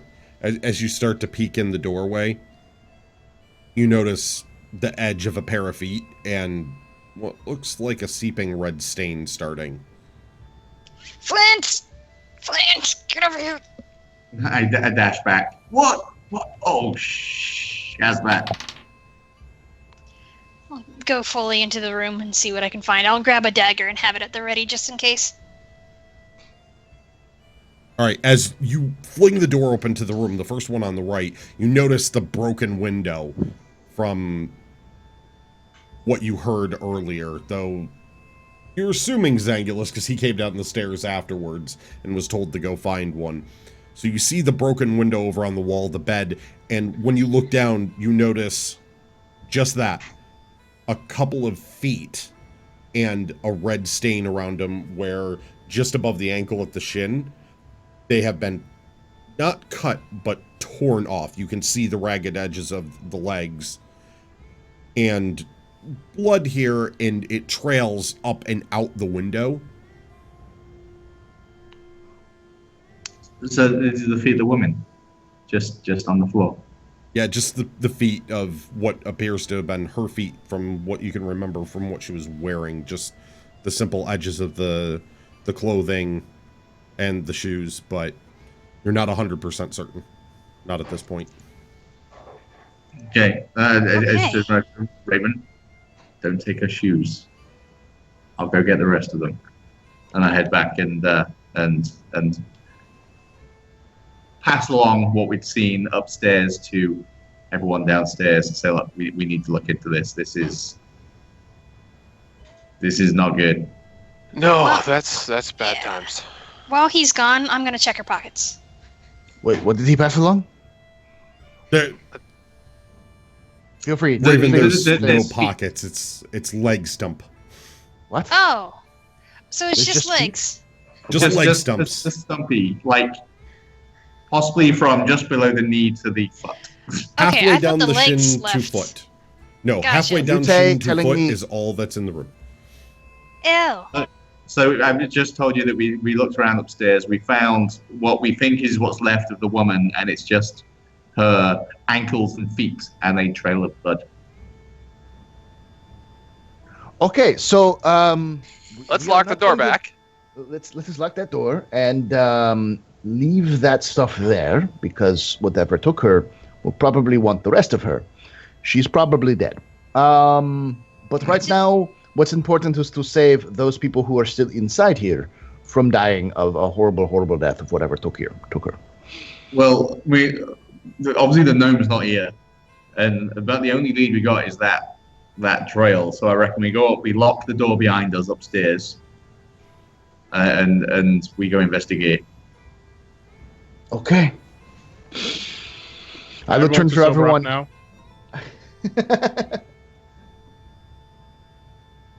It's up to Raven, Grakees. roll me a perception check. Me? 12. She might not be dead. She just might be a foot shorter 12. Yes, Okay. 12. or 2 feet shorter. Sorry. The room is it's things are getting very weird, and the party outside seems to be getting even louder than before. Even though it Oh. was throngs of people out there, now it seems to be almost cacophonous. It's getting even louder, and you can hear the shouts of more and more revelry as the party seems to be swelling in size from outside. Is there screaming? Like blood curdling screaming? Roll me a perception check if you're listening for that, but you wouldn't know this because you weren't up there with her. Yeah, but you know, they told us about bloody shoes. Yeah, The- Flint stump. has, Yeah, has taught you us. you can roll a perception. 18? You don't hear any blood-curdling screaming. Okay. Not from All right, so I- downstairs. No.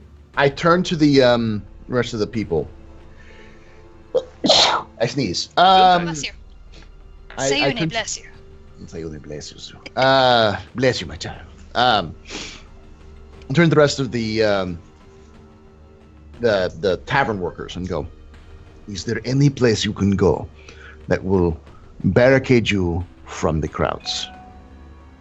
Not in this room. I mean a smaller place that is more fortified. Well, we could hide in the pantry. I mean, it's another room that we've How got. much? I Oh, would one of the rooms suggest. upstairs. It's second floor. It's more easily Okay. protected. Okay. So why don't you go upstairs? We're not going to go into one single room because we're still investigating this. But we're going to go. Flint, what room was that? Investigating what? Oh, put me in the pantry. The pantry don't have windows. Okay. Go into the pantry, lock the doors, and if no matter what you hear, do not come out. Persuasion. Just Quick. 11. I rolled a 6. Seeing as it's a rather tense situation and you're pretty well armored up, they seem to be okay with the thought of barricading themselves further and having someone else handle this. Right, well, you know, once Abby gets back down, then we'll go take a look. We'll go lock all ourselves in the pantry, like you said. We need to wait for her. She's our boss. It's been good to us. We will take care of her. Okay? That is what we are going to go do. However, I cannot guarantee that while we are taking care of her, that we can take care of you as well. So you need to go lock yourself away and protect yourself. Take care of her. What's going on? We don't know. We're going to find out. However, you need to protect yourself. If we leave here right now, you could possibly be in trouble. I'm trying to protect you here. Trouble? I'm trying to stay as calm. And they're getting louder. Outside. I go. You can hear pounding now more so and shouts of drink. Listen, you hear that? They're going to come in here, and they're probably going to tear. We haven't got time you for apart. this. I intimidate them. I say, get in the What? pantry. Get in the They- pantry now. You don't have time for this. Seeing now your urgency and hearing the shouting outside, they turn more ghost white and and he goes over to the other two waiters that are there, the two bar servers that were working in this tavern, and ushers them off, who had poked their head kind of out of the kitchen area now watching this go on. To the pantry. Okay, pantry. I think that and you see one of them grab a kitchen knife. I'll take this with me. And they quickly rush off around the corner in the kitchen. You can hear a door open and then slam shut from the kitchen area. Okay. Right, let's go investigate. Yeah, let's go upstairs. I grab a road beer on the way. I slap the road beer out of his hand. No, we are doing this the right way. Stop being a thieving thief. No offense, Raven. We already said you're gonna pay for it later. Oh, Raven's not down there. And no, Yeah, I'm not there. you will pay for this later. For right now, you come with us. Right. I sober up and flip up on my feet. All right. I'm You see gonna Kara follow kind them of upstairs. get up, drool coming off his face, looking around. You're somewhat confused because you're inside the tavern and you'd passed out. So last you knew, you were on the street heading there. Now you're inside, and as you look around, it's barricaded, and you can hear a shouting crowd from outside. I take one look at Carrick. I do this, and I go, shut the fuck up. Do not say anything. Be very quiet, or I'm throwing you through a window.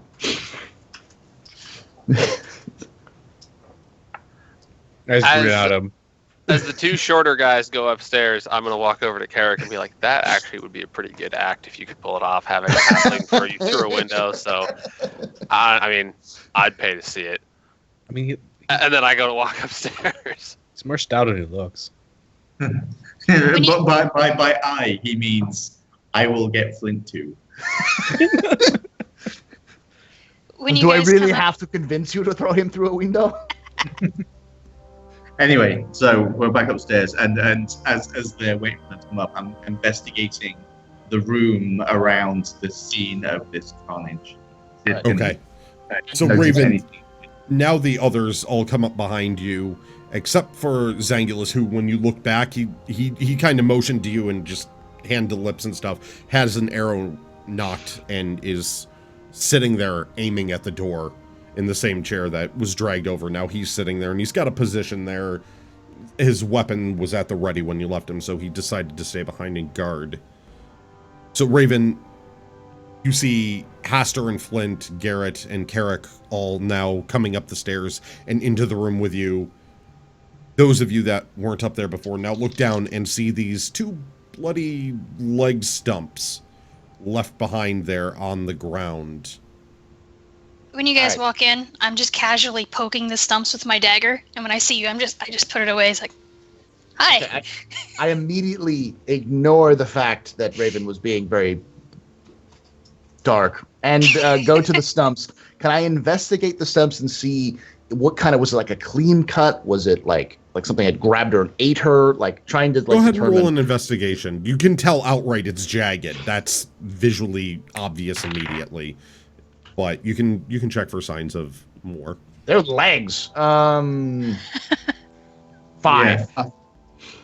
Looking at Sure are the some legs, they're torn. They're jagged edges, but you don't really have experience with whatever type of wound this is, or even though you've done healing, it hasn't really been healing against severe damage of this extent, so you're not familiar at all with what caused this. You can't really tell if it was a weapon, if it was a creature, or you just know they were torn off and it was brutal. I'm gonna look for where the blood trail goes. I'm going to search the general scene for any sign of any beasts or creatures or what might have caused this brutal. I'm Okay. also gonna investigate the scene. 2 investigations, and you were looking for the blood trail. You were following Yes. that. Perception from you, Haster. Oh, my eyes fall out. I got a 1 on the die, so a 2 total. And your Wow. investigations? 8. Eric? 12. Okay. 8 and 12. With you, you're looking around and checking the scene in general for any signs of creature or person, foul play, anything in general. And as you're looking through here, you can see some spatters of blood around the room from the tearing, but you don't see anything in particular that leads you to any signs of what caused this situation. And Haster, even though you've read books about pretty nasty things, you haven't really been through the experience of nasty stuff too much, and you thought you might have a little bit more fortitude for it. However, keeps playing in your head all of the possible scenarios that you've read about through the years, every nasty thing, and it's distracting you a bit, so you kind of like, yep, that's blood. Is there a chair in here? There's a wooden chair off in the corner. All right, I'm gonna go sit down in the chair then and just be like, oh. There's 10,000 things that could have done this, and none of them are good. You see him turn a more pale shade of purple. Purple. Yeah, he turns more of a light lilac now. It's very odd, but you've seen color drain out of a face. Not his, but the color can drain out of his too. Well, there's only one way to figure this mess out. I'm going to start following the trail out the window. I kind of want to ask Zangulus, like, dude, which window did you come in from? He's downstairs. Oh. Oh, that's right. He's downstairs aiming at the door. Okay. I'll go Right, downstairs and ask him. As you're looking out the window, Flint, and you get over to the edge, you can see the blood trail go down into sort of the back alley behind the tavern where this was, because this door was on the right, which is the back side of the tavern off the street. And looking down there, roll perception for me. 21. You can definitely see the blood trail, and it goes off into where the main street is, and you can kind of see the crowd out there. And now the crowd is sort of, let's see. There's a few of them that have come into the back alley. They seem to be extremely inebriated. They're staggering, shouting out randomly, throwing, goblets and tankards at the building. Couple of streakers come running by, and they're looking up at you and just going, "Aye! Drinks! Party!" And they just seem to be almost incoherent. You just hear, "Ah! Ah!" And more of the crowd is apparently shouting incoherently, and you can hear the music. It's starting to build up. Its pace is now not just loud, but getting faster out in the street. Do I actually see any alcohol out there? If they get is this like a magical inebriation, or are they actually drinking? You can see splashes coming from when Okay. you were looking. It's pretty obvious. You had a keen eye for it, and there's liquid in those goblets. When they threw them at the buildings, there were splashes coming out of different dark colored liquids, or an ale colored liquid. So there were liquids in those tankards and goblets. Okay, so I respond in kind, hey, drinking, and then slowly kind of go back inside the window. Hey, Right. So guys, the blood trail, it goes off into that big throng of folk outside. I think it might be a bit precarious, but I have a cunning plan. Uh-oh. Uh-huh. Does it involve ropes? Possibly. Ah, Only then let's short- figure out a new plan. I'm gonna veto this idea right now. So here we Don't go. want to even hear it.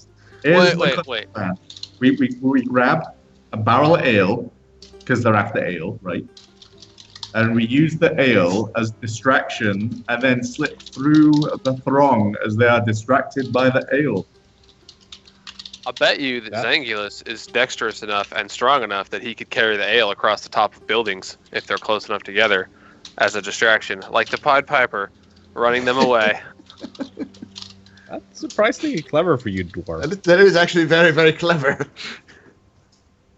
It's a clever plan around alcohol. I would expect no less from you, Flint. Oh yeah, alcohol's a mob. I know their urges well. Yeah, that actually sounds like a decent plan. We'll try that. Someone go get Zangulus and now, the keg of Raven, we're beer. going to cut over to you. You went downstairs to talk to Zangulus. He's sitting there. As you come down, you can see him sitting there with the bow knocked and aimed at the doorway. He looks back over at you, just kind of makes one motion with a finger while still holding the string with the others to keep down, and then looks over and just kind of gives you a shrug, like, what do you want? Very quietly, which window did you come in from? It was, one of the doors upstairs. Do you know which one? It's on the back side. Did you have to break a window to get in? Yeah. Did you see any... I didn't have to, I just kind of did. Okay. Did you see any suspicious blood trails while you were up there? What? No, what the hell are you... Oh, nothing. Just keep doing your thing. What's going on? And, by the way, the window, like, it's his fault. He gave me the idea. Okay. Thank you, and I'm gonna scurry back upstairs quietly. So he keeps it, and he's got an eye on that door, and he's holding that arrow pretty well for some time now. So he's he's keeping his hand up there, and got a pretty good focus on that. Have we checked these other rooms yet? No, but No. I do like the plan of setting loose the ale fairy. Yes. We need to tell you the plan. Okay. Raven, we are going to get Zangulus to carry the ale from downstairs on the roof, jumping from rooftop to rooftop, doing something like, come get your ale, or whatever we're going to say, and to try to lead the group away from the place, because Flint has seen the blood trail and it goes into the big throng of partiers outside. Okay. That's the plan. That way we can follow the blood trail. Mm-hmm. Sure. Go Why convince not? him. What? Go convince him. Go tell him that this is the plan. Okay. Just out of pure curiosity, I want to check something. Can I give a minute? I want to look at the other windows and see if there's any others that are broken. Just Okay. for Go nuts. curiosity's sake. All right, I'm gonna check the other doors down the hallway as fast as I can, just to throw them open and see if there's any broken windows. While she's doing that, I'm gonna write a quick note that I'm gonna leave down. I'm gonna go give it to the guys that are hiding, and it's just gonna say, "Ollie, we came to see you, but your friend got eaten. Had to go look into it." Pastor. And I'm gonna write it down you're and like be like, stuff the note in between the cracks or something like that. "Yeah, just gotta go stuff it in the crack, right there." Actually, you know what I'll do instead? I will stab it into the wall with one of their kitchen knives. Okay. Yep, you scroll that out as Raven, you go out into the upstairs hallway area, and you're looking about, checking the doors, and as a quick check, you just go down and check each one. You're able to do it within just a few seconds up and down the hall, and they are all indeed locked, except that first one on the right that you have open. So every door up there is locked. Oh, every door is locked? Yes, they're all locked. Okay. So if you want to, you're going to have to take some time getting each door open. Even with your skill, getting each and every one in succession open, will take you some time. It will be extremely fast. I'm gonna approach Haster, and just in a very quiet voice, I'll tell him. So Zangulus said he broke a window to get in the building, and this is the only unlocked door. And I referenced the room with the legs in it. I don't want to presume, but that looks suspicious, unless he locked the door behind him. She was coming up here to lock the doors, but why would she lock herself inside with whatever ate her? Yeah. I hate being that person, but I don't trust anybody. Fair enough. I trust that I can't trust you, and I'm sure you've stolen from me before. You wouldn't be wrong in assuming, but no. I just come out and pat on his back and you'll get used to it. I do it to all my friends, don't worry. Well, I don't think Zangulus did that. I don't know how he would be capable, but he may have unintentionally let whatever it was in to do that. And whatever it is still out there, so Yes. So, let's you have a good point. let's go try and track it down. Okay. I'm good Sounds with this. like it might be something mighty that our friend Flint can slay for us. Ooh. Hmm. All right, so I'll go back downstairs and see if I can convince Zangulus to do this thing. I guess. Still sitting there, hands up. So we have a plan to try to figure this out. This doesn't involve a rock, does it? No, but it does involve a lot of ale and you. Wait, what? We need you to carry this bucket, or not bucket, barrel of ale outside and lead away this throng of people that are trying to eat us outside. Because there's a trail we need to follow, and the trail goes right into their midst. That thing's heavy as fuck. What do you expect me to do with it? Carry it. I just pop my window down the stairs. It doesn't have to be full. This is true. It can be an empty barrel. You just have to sell it. Be like, hey, there's ale in here. Flint, help him empty the barrel.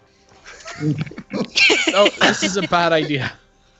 I'm still upstairs looking at this window, looking at these legs, going, what the hell did this? Anything better we could do? I mean, how bad is it out there? It's Did anyone bad. look and check? Do we have a way pretty out? We have a broken window. there's a broken window that you should know you came in through. So we were planning on going out the window and you leading away people so we don't die. Why me? I wasn't the one that made up the plan, okay? Zangulus, you're the only one that has the combination of strength and dexterity that would be capable of moving fast enough through a crowd with that much liquid. You could just carry Exactly. a bunch of mugs at once, too, and run if you want. It'll they'll follow you. But I'm not strong enough or dexterous enough. Raven's not strong enough, but she's got the dexterity to do it. Flint's definitely strong enough, but they're going to mob over the top of him. He's not fast enough. And he's going to drink all the ale. And you know what happened the last time we had Carrick do something like this? I'm simply too pretty to die. Don't worry. Yeah, that's what we'll tell you from now on. Don't worry, if this works out, I'll make sure you're not pretty anymore. Fucking hell. All right, fine. Just, I'm gonna stay here. You get the stuff ready, and we'll...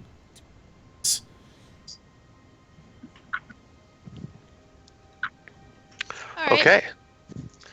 I am going to start filling up as many mugs as I can because I think he's right. This cask might be too heavy for him to move about all nimbly-bimbly. Yes. Or we can just empty it, you know. Well, it's probably pretty awkward, but it'll be harder to sell empty casks, or harder to sell casks than a barrel. Empty it so we can carry it. Like, have some ale left so we can, like, slosh it about. Leave, like, 3 beers worth in it, and... Yeah. Sounds reasonable. All right, so I'm gonna be doing that for a minute here.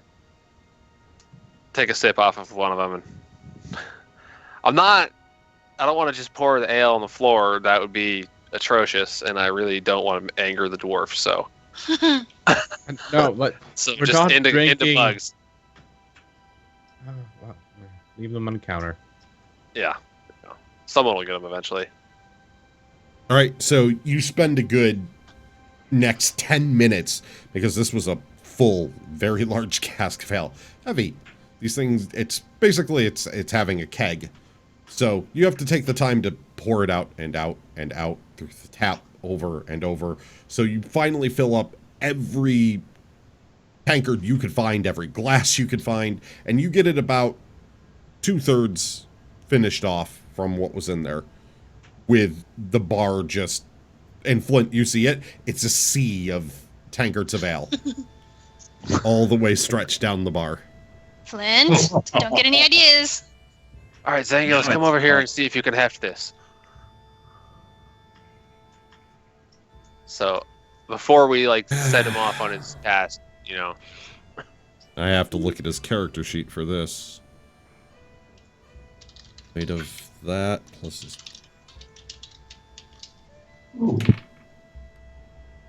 Alright, so he comes over and lifts it, and he's got a pretty good grip, but it's not small, and he gets it up onto his shoulder. It seems to be weighing him down a little bit, but, you know, he takes a couple steps in place. Yeah, it's kind of bulky, though. I mean, I'm not going to be able to run with this thing.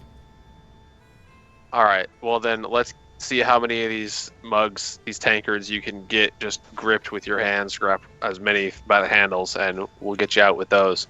They don't gotta stay full, but it should work. He goes over to the counter and stretches his hands out, grabs, and he gets a good 3 in each hand. They're pretty large tankards, and they're pushing up against each other, so he can't, the way they wrap around, he can't really fit more than 3 in each hand, but he's got a good grip on those 3, and he's like, oh, I could move with these ones, and they're the nicer ones in the bar. They seem to be like for if someone purchases something fancier, they have the little tops on them. So yeah, he was smart walking over there. He picked those ones specifically, so they're large and they got the little tops, and he's like, run with these, but my hands aren't free, so if I get in trouble, drop them. Yeah, drop them and run if you get in trouble. Yeah, I think I won't drop them. I think I'll throw them wherever you are and then let them run at you instead. Oh, well, get to running, Woody boy. Zangilis, I owe you some nice elven wine at some point in the future. All right, at this point, I've walked downstairs because I've wondered why the hell these people make my bowl doing. cooler. As I go down there, I go, what are you people doing? I thought he was going to run on the roof. He is, but that tankard's too heavy. He's just gonna... I mean, how else would he... You said through the crowd. No. On the roof. So I've got to carry... And through the...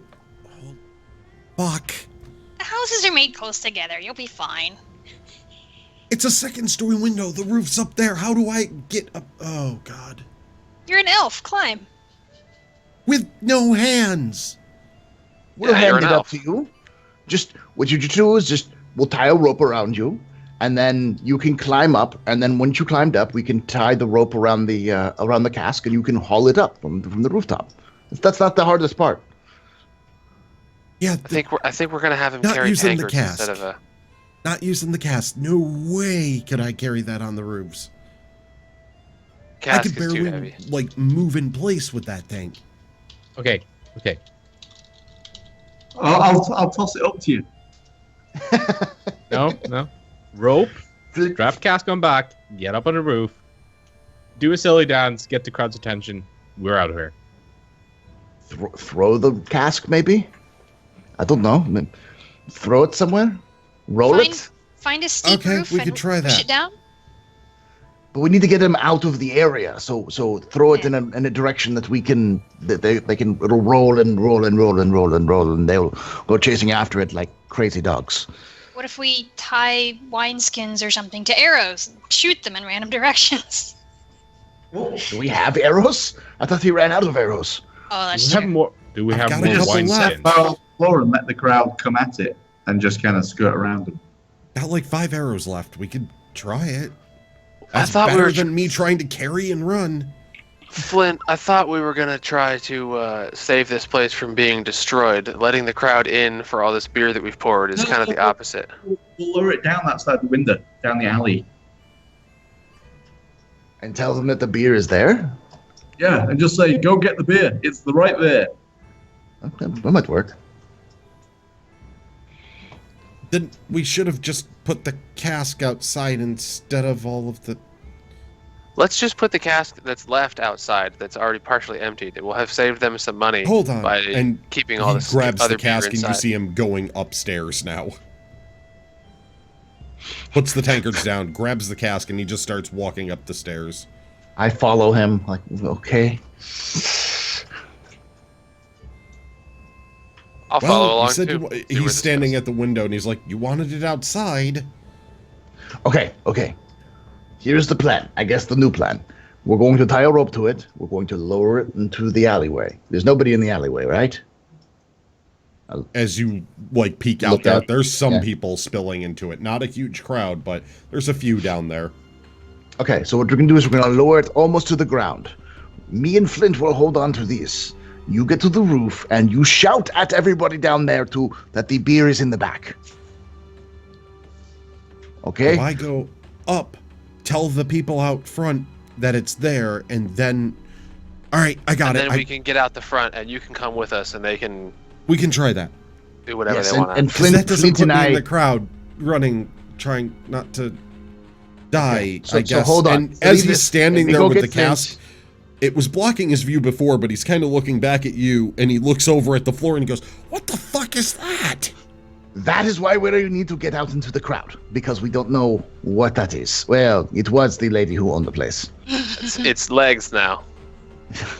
Well, I wasn't here when I came in. What the fuck happened? We don't know. That's why we need to get the crowd away, because the blood leads into the crowd.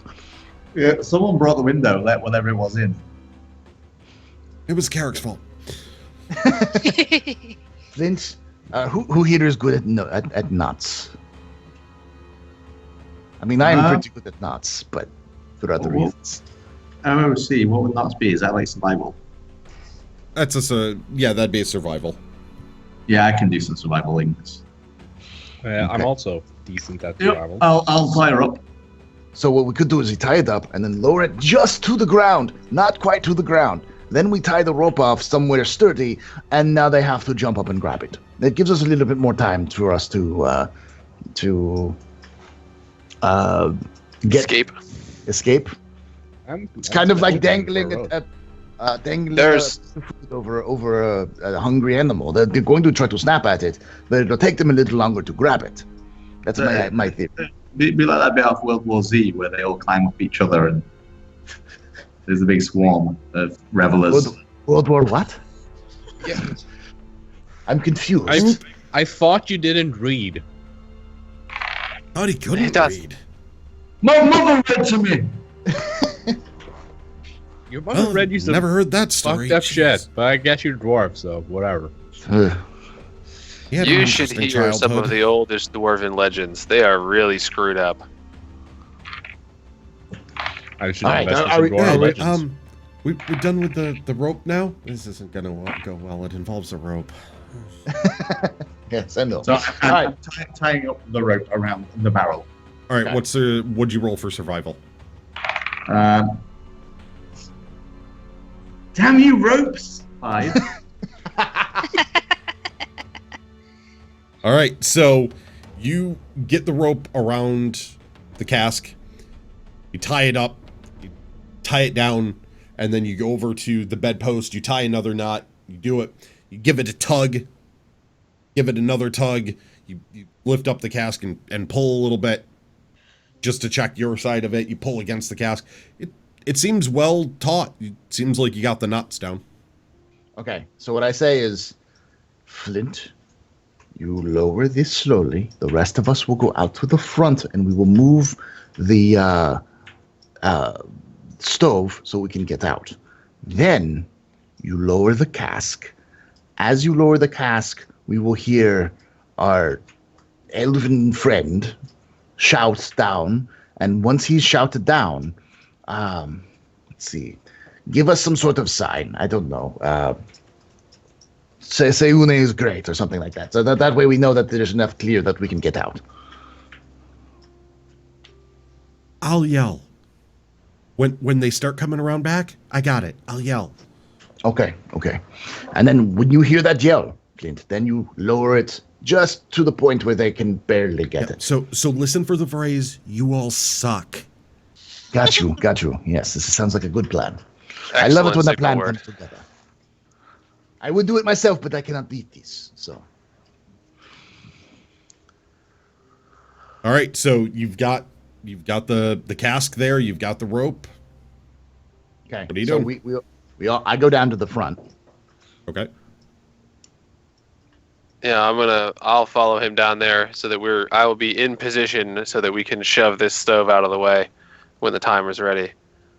And then we're all basically going to book out the front door, hopefully. So now we're waiting on Zangulus, right? Yeah, we're waiting on Zangos. Carrick? The key is that for everything I'm else. also gonna just going down prom. And Raven, where are you at? I will also go down as well. Flint, are you lowering the cask at this point, or are you waiting on Zangulus? I'm waiting for him to get set up. All right, so you see him go over to the window, look up top. He's kind of leaning out and goes to climb.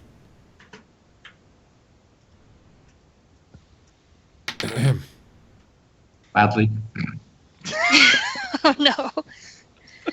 Saying this As he's reaching up, he catches a piece of glass that was still there, apparently, when he came through, and you see him go, and he falls backwards out of the window, unable to I rolled 2 1s on his checks. Can I dive and try no. and catch him? You can do that. Roll me first just a straight dexterity roll. 18, 19. Okay, you are fast enough. You're over there. Roll me athletics. 16. As he's starting to tumble backwards out the window, you dart forward quick, even for, your normally not as fast movements as Dwarf. Normally it's all about the strength, but you're up there quick, and your hand goes out the window, grabs him by the top of his tunic, and he's sort of dangling backwards out the window, feet just barely on the ledge, just there above, trying to hold still and not say anything, hand cut up a little bit. Haul him back into the room. You might want to try that again. You think? See, I told you, if we have a rope anywhere nearby, it's not going to go well. Don't worry, I won't tell the others that you Reaching just out fell the window. Good. Thanks. Reaching out the window this time, he's looking for the glass now that's left in the frame. He's a little bit more careful. Grabs onto the top of the eave above on the rooftop, and you can see him now feet disappear out of view from the window frame. He you hear him do that whisper down from up top. He's like, all right, everyone get ready. Just go. I'll do this in 30 seconds. Go downstairs real quick. Let him know. Get back up here and get ready to lower the beer. Okay. So you can hear a little bit of pattering across the rooftop. A lot of pattering across the rooftop. More of a thump, thump, thump, thump, thump.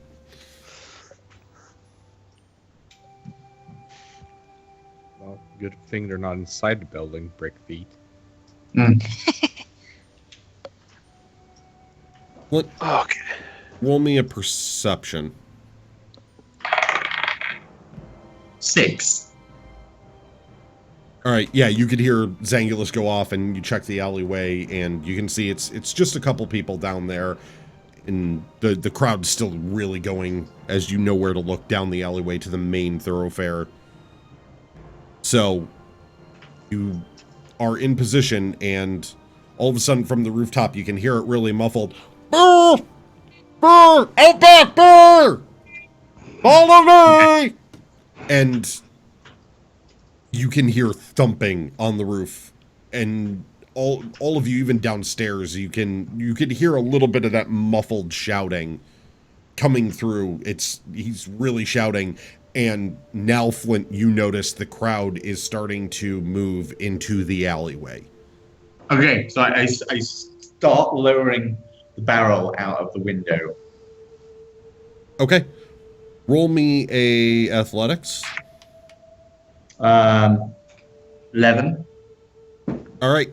So you start lowering this out the window, and it's a little tougher than it seems, especially because you're trying to maneuver it out the window carefully and keep it at a certain height, and you can see them, the crowd now going and all screaming. You hear all the shouts of drink, drink, and it's just the men and women of the town, especially now, a lot of them looking more haggard and in the worst clothing that you definitely notice from the slums now, are shouting for more drink. And as they're there in the back alley, as you're sliding the rope out the window, all of a sudden you feel something a lot lighter on the end of the rope, and you hear a loud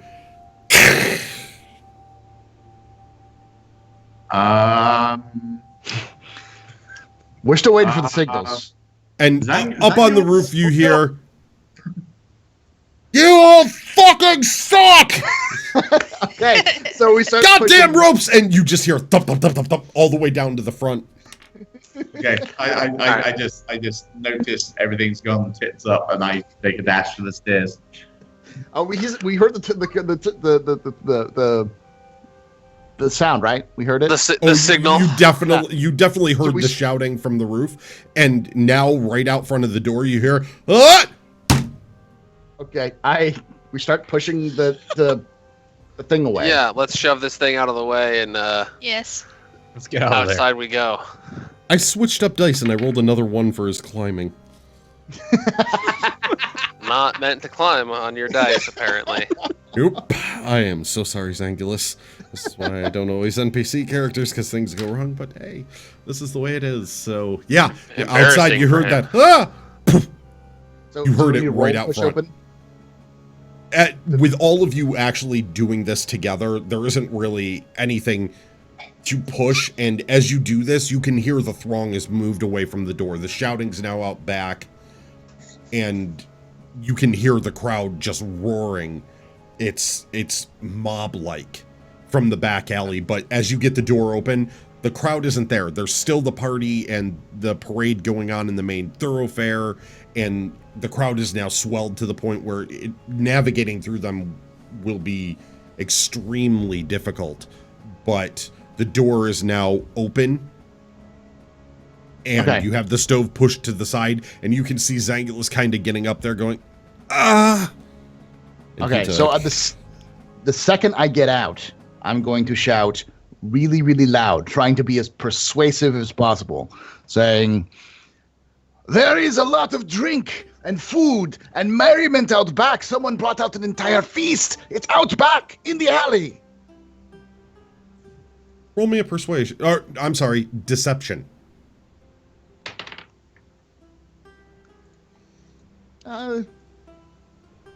Let's double check this. Yeah, it's a 12. All right. Nicer than I thought. As you do this, as the crowd is already kind of rushing that way and there is a swell of energy over there, you notice that they look back over at you and some of them break off, but some of them look and then it's like a light bulb moment. Drink! And they start bum rushing the now open door there as you drew attention to the fact that the door God is damn it. very much open. Yes, Move. Out. And then out. And then like leave the door open. We locked him in the cellar for a reason. In the pantry for a reason. Okay, we need to pick up this trail. Yes. Which side of the? Yeah, show me where you saw this blood trail leading to. When did I see the last part of the trail? All right, so all of you rush out of the way as the crowd was a little bit off, being ready for at least at the doorway. You quickly dart outside around the doorway onto the front of the building, and you notice the crowd just sort of slam into each other at the door, pushing each other through. You can even hear the cracking of not just wood, but bone as people are jammed through this doorway. It has gone full-on mob. They are just beyond inebriated at this point. They are out of their minds wanting this food and drink, and you can see people getting trampled just trying to get inside as you stand off and they're all trying to funnel there. I need each of you to roll me a dexterity save. It's a scene effect, is it? I'm guessing, And- yeah. Yeah. 18. 10. I'm small. 5. 7, even with advantage. That's- All right, so as the swell is hitting this, you find yourselves now getting caught in it and starting to be moved back towards the doorway, trying to fight against the crowd. You weren't able to get quite fully out of the way enough as it's bum rushing the door, and you were still in close proximity. So now the crowd is all rushed up and you start to feel yourself getting pushed in. You're going to have to all roll me athletics or acrobatics, your choice. I will let you decide how you want to get the hell out of this crowd to see if you can without getting too hurt. I'm going to use Acrobatics it acrobatics. 10. Athletics 13. or acrobatics doesn't matter. 23. 13 also. I got a 4. So No. who was lower than 10? Just you, Haster? Yeah, I think so. All right. As the crowd I has was trying to swelled up, acrobatics, by the way. you see Zangulus kind of just slips through the crowd, and Carrick, he actually goes a little bit further with it and decides to do a bit of crowd surfing and kind of hops head to head and then whee, like riding on the different bodies as they're moving forward, and then hops head to head again, just kind of standing up there showing off and then hops to the side. The rest of you each push through the crowd and get out of the way, but then you notice Haster is being grabbed and pushed by the throng of people and carried closer towards the doorway, so he is stuck now almost in the middle of this crowd being just jamming into the tavern. Nice knowing you. I'll fight towards him and try and go and rescue him. I try to shout out, Haster, use some magic. His magic kills people. I'll go get him. I am I going was to just mentally joking about say to the the note dwarf, thing anyway. since I don't trust him to be able to actually hear over the cacophony, you've got about 30 seconds to pull me out of this bullshit, or I'm going to start hurting people. Hmm. All right, Okay, you so- roll me in athletics. So that would be a 15. All right. You start pushing your way through the crowd. You're able to get to him, and Haster, you feel a grip on your arm now, and you start to get pulled out. but you're not all the way out of that area yet. Flint, roll me another athletics. Ooh, 21. With this, you feel a pull and a tug, and you're dragged right out of the crowd and the throng of people off to the side, with everyone else pushed further back from the doorway as most of them are pouring in off the street, and you can see the buildings start to get surrounded up on the main thoroughfare side, where everything to what is the south of the city is pretty clear. The back alleys that you took down towards the forest to get around the Major Domo's house, that direction, it's all cleared off, but the main thoroughfare of the city is just, it's now the people are starting to swarm in here, and you can see now guards in black and white cloaks and leathers, and they're definitely taking defensive stances, so they look very much like they're guarding an area, but they don't look like the city guard have posted themselves over at the docks. Okay. Is there any way to see where the blood trail goes? Yeah, I need to go. I want to go try and pick up the trail from where I last saw it. All right. So, Flint, you remember pretty well where it is. I mean, you're still around the building. It's pretty obvious which side it's around, but as you slide sort of dockside to keep away from the throng of people, when you get in that direction, you notice that the blood trail had gone towards the main street and was on that side of the area, and now there's a mob of people starting to surround the building right where you had spotted the blood trail heading. So you're going to have to somehow work your way into this mob or through this mob in the middle of this giant, very, very dangerous scene now that had started as revelry. It still has that atmosphere of a festival, but now it's turned dangerous. Right. So we either gotta find out where the blood goes, or who the hell are those guys over there by the docks? Do you want to try to look into the blood? I'll go have a chat with them. The guy at the docks, they're the jesters, right? Yeah. They're I would the imagine guys so. who are helping out. Well, Yeah. Maybe they can help us then get through this bloody crowd. Let's I think wade they have a through this crowd to specific- go talk to one of them. I think they have they're specifically supposed to protect the docks from these people, not to help us try to find the crazy. Yes, but if they're the jesters, they can help us find the Thane, who can help us with everything we need help with right now. Okay, let us go.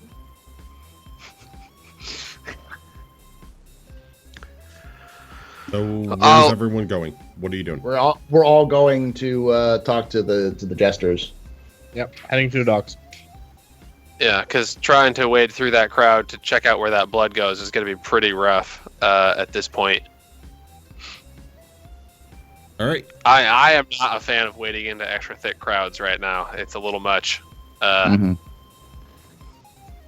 Like, So you get around the edge of the crowd. You start as a group approaching the docks, and you can see the men standing there in black leather, white trim around the edges of it. The cloak is a curved black and white symbol across the back. All of them are dressed very much the same. And with that, we're going to take a quick break as you approach that group now just outside and now out of the tavern. So we're going to take our break so we can reset Skype and everyone can get a drink if they need it before we finish up this episode. Yeah, Ooh, very good. So yes, we're gonna take our break now, everyone. We will be back just shortly. alrighty. We'll be right back. Right back.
And we're back from our little bit of a break here. They're coming up on the docks now. So, let's lower that music. Get right back into this. All right, what are all of you doing? You said you were coming up on the docks? Yes, we are heading to the docks. Is there anyone there who looks specifically like they're in charge, like they're moving people around or gesturing Or has people, like some shouting kind of a words? more rank insignia type thing on their uniform or anything like that. Aster and Garrett, perceptions. 16. I don't want to talk about it. That's a 1. I got a 1. So, Aster, you get caught up thinking about everything that's been going on today again, and you're not really noticing. You know you're headed towards the docks, but you don't pick out anything specific. It's like there's just people everywhere, and everything's just... It's nuts. It's absolutely nuts right now. It's got you caught up. However, Garrett, It's been a wild notice day. that there is one of the 4 of them standing there in front of the entrance to the docks where the doors are, that while dressed in the same armor, the same cloak, seems to have some sort of badge on pinning the cloak that isn't a standard pin. The others have like just a small pin there. He has some sort of insignia up there on the cloak. All right, I approach him. You gesture for everyone to follow me. Very carefully. My hands up. And I say, my friends, we would like a moment of your time.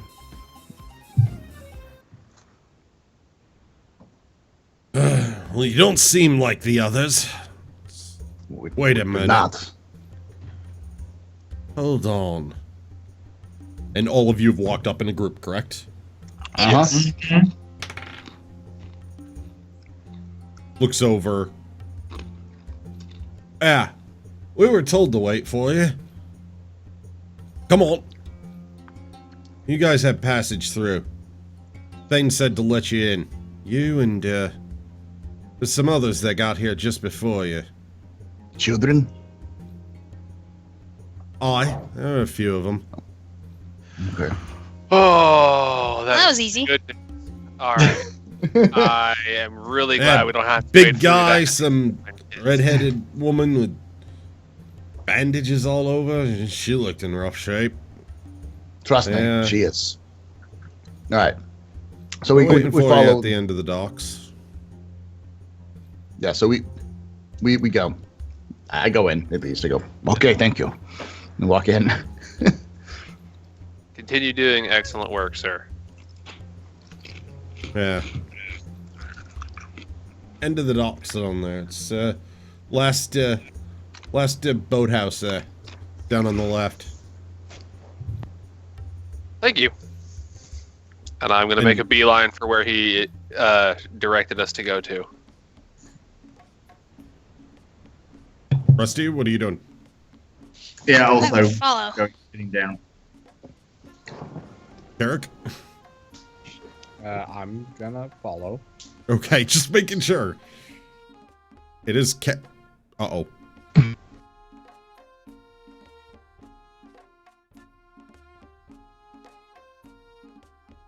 And apologies, audience. Skype has crashed. It's working just fine, and now it's crashed.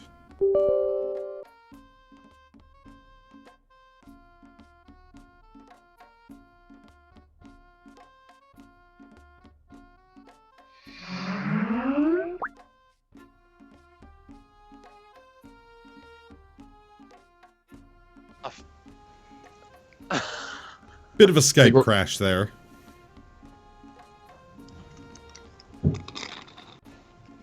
Yeah, just a bit back. of a Skype crash. Hey, there Apologies, audience. We'll bring the I'll bring the overlay back up in just a second. I have to wait for some of the other callers to disappear, otherwise the cameras are off. I hate Skype. And we're good. Back to the story. All right. right. Yeah, as I was saying, you know, it's you, Carrick. I can never be certain, so I have to make sure I know what you're doing. Throw everyone off the docks. No. Do you? Do you really? Because No, we I will don't. have no problem. Throw us off away now! He's just trying to write scenes for his show. Yeah. All right, just get him out of here. And you could see that he threw his weapon just a little bit out of the scabbard with that. Put my hand on Carrick and be like, we need to talk about internal and external monologues. They should be different things. Says you, who speaks into people's brains. Sometimes my internal monologue should also be your internal monologue. With this, you can see they're looking at you. The guards are now all looking at you kind of odd. The ones in the black and white leather that are standing there and just kind of usher you through and go back to watching the crowd as you walk through, having this little discussion right there at the edge. You notice that the docks are still well maintained. There doesn't appear to be any of the party going on here. It's actually quite a bit more peaceful. You can hear it outside behind you, behind the large gated doors that lead into the city from the docks itself. But it seems that the jesters, as you were told they were, have been keeping this area safe, and somehow none of it has spilled over here. Don't have any obvious reasons why, but it does look that way. All right. Well, we're gonna head down to where we were told our party would be waiting for us. All the children's and our paladin and big fellow. All right, so you continue down the docks, and for you, Garrett and Flint, and for Raven and Carrick, you remember these docks quite well from when you first arrived here in Caprisci. Getting here for you, Garrett and Flint, a small transport vessel, and smuggled in for Carrick and Raven in a set of crates, but definitely know which boathouse he's talking about. You saw it on your way in. You can see it. The sound of the water is now lapping up here. You can see a couple of small, what appear to be cargo, maybe light passenger transports at the side docks. And then at the very end, there's a very large, pristine-looking ship of some kind. It looks like it's made for luxury and traveling in style. It is something unlike you're used to seeing in any way, shape, or form. Docked at the far end. Walking forward, continuing down the docks, you get to the building, and it's just a simple boathouse that looks like it's made to maybe be a waiting area if people are waiting for passage, or a ship that's late, for people to double check cargo or fill out any paperwork that's necessary. But you're standing there. It's a pretty standard wooden building waiting there for you on the docks.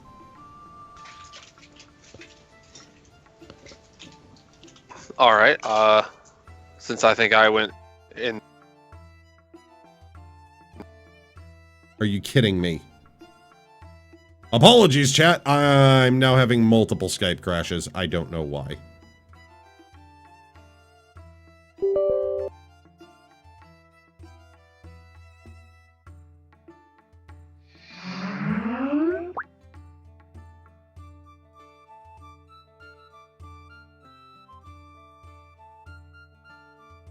Purses.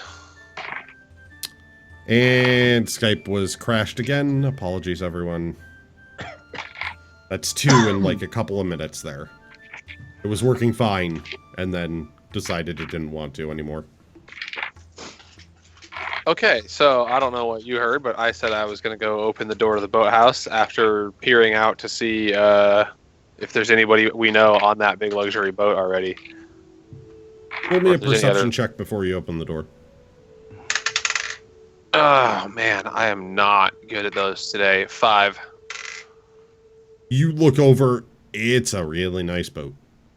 You don't see anyone specific there. You see some crew going back and forth and working. They're up on the rigging, and they appear to be working on the sails and preparing the ship in general. Different containers are being brought on board, but you don't recognize anyone outright. So, okay. After looking at that, you turn your attention towards the building, and you open the door up, and there is Marcus and Aerothin off in the corner with a throng of children around them. And immediately, as soon as the door opens, you see Marcus pulling out his large bastard sword, standing there, and then he looks over at you and goes, well, guess the kids are here and they're safe, so it seems like you got us passage like we asked. Glad that you guys got through the mess. Easy. They were distracted. I don't know what the hell you did, but it's chaos up there. I don't know what the hell we did either. I blame the halfling, but where's the gnome? And you see Aerothin sitting over in the corner, still, like, weak looking, especially whatever it took of her to get here. Definitely took something out of her, and she looks up and everything. Thane? Yeah, I had the same question myself. We brought the kids here after we were informed by one of the jesters that we had safe passage, and you were the ones that brought it forward for us, so, well, we've got our passage, it looks like, and, he hasn't been anywhere to be seen. So, what the hell is going on in this city? Yeah, that's what we need to figure out, because, we got passage, but what was the cost? There seems to be some enchantment or magical jiggery-pokery happening in this here city. And it might be our fault. A little bit. What do you mean it's our fault? It's not our fault. We didn't blow the horn. It is the fault of the gnome, but the gnome is the one who asked us to do it in the first place. I mean... Well, yeah, but to be fair, the Major Domo had it locked up tight for a reason. As much as he's a douchebag, like, I think I can now see the reason. The reason is because he's a douchebag. There's some very interesting forces at play here. One's beyond our power. I say we take our prize of the free ride, since it didn't cost us any coin, and get the hell out of town. I also noticed, have you noticed that the people who are rioting and looting are the people who are the most desperate in the city, who have been trod upon by the city and have been persecuted by the city. I call this justice today. This is to a degree, I would agree this is justice. This is the right overcoming the wrong. And let's just hope that the ones hurting the press are the pounds his ones sword that deserve down, it. interrupting you. Justice? Didn't see what we saw. I don't know what the hell you're talking about. But these people? Yeah, they were tearing each other limb from limb the whole way up here. Okay, then That's things different got a from lot what we worse That than explains what we things. saw. We just saw a lot of people who wanted lots of drink. And we saw some legs.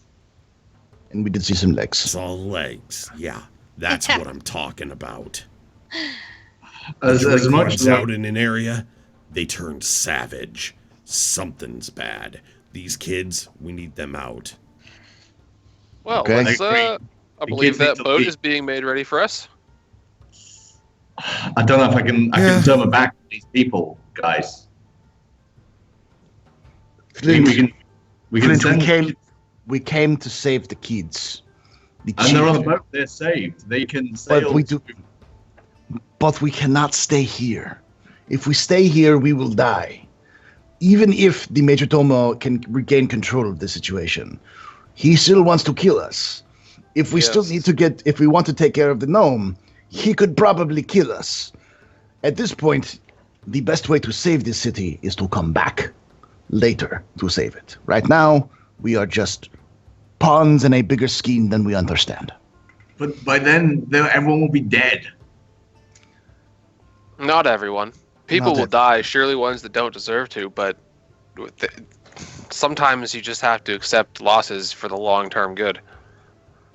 An entire city? It won't be the entire city. I don't think the entire city will burn down. I think they'll Not everyone. run out of steam before they kill each other off completely. But it'll be a bad day tomorrow morning. Okay, this might surprise you guys. I agree with the dwarf. We've already fucked up a village. We're now laying major waste to the city. We gotta do something. What? Yes, we should leave. What should we do? There's What is- no profit to be made here. Tell us your plan. Please tell me your plan for saving the city. Well, we need to find the gnome for a start. Yeah, we need to find Thane. The Thane is powerful enough that he won't be found until he's ready to be found by us. Trust me, I know a thing or two about the power of the magic that he's using, and there's nothing we could do to him anyway for this. I mean, for all we know, he didn't know that thing was going to be quite so powerful as it was. But And at that moment, you feel a tap on your shoulder, Garrett. Okay, I turn around. Zangulus is standing there. Can I talk to you for a second? Sure. He motions for you to come over to the corner real quick and leans in close and starts whispering. I noticed something. Clint, he was pointing out those things on their back, and top of that, Bane, he said a name. Said his friends call him Ollie. Ollie? Yeah, you were busy with your happy naked times. You didn't notice it. I caught it. But I don't know. That name seems familiar to me, and came from... I don't talk about him. I owe him too much, but came from my family, and they're halflings like you. Do I need I'm a... wondering if you might have heard it. So I want you to roll a religion check for me. It's something I'm good at. Let's see. 16. Okay. With your background of having grown up as a halfling and being around the culture and the society of it, even though you branched off and went your own way, and specifically having been around temples, you remember something from when you were younger, from family parties and town parties. You remember that there was a blessing for each party done, and a symbol was drawn out at each of these parties, and one specific name used. And the symbol drawn out at each party was a split mask, half black, half white, with a weird twisted grin. And the name used in the blessing for revelry and for parties and for drink and essentially all things fun and not of the general day-to-day business, but when you wanted some ruckus, was Ali Damara. Ali Damara. Okay, so no, remember Nego. Yeah. Of revelry and party. Yep. Ali Damara. He is the god of parties and revelry. Not much of a fan of my people's religion, but I remember the symbols they would draw at the party, and they would say his name and invoke his name. Ali Damara. I go turn back to the party, and I'd be like, we cannot defeat this man. This no man. Because he is a god. What? I said already. He's too powerful for us. His name is That is a Ali fair bit more. Demora. Oh. His name is Ali Demora. He is the god of halfling revelry and merriment and, well, of parties. Well, this doesn't seem bloody merry to me. People ripping each other apart. You don't know halfling parties.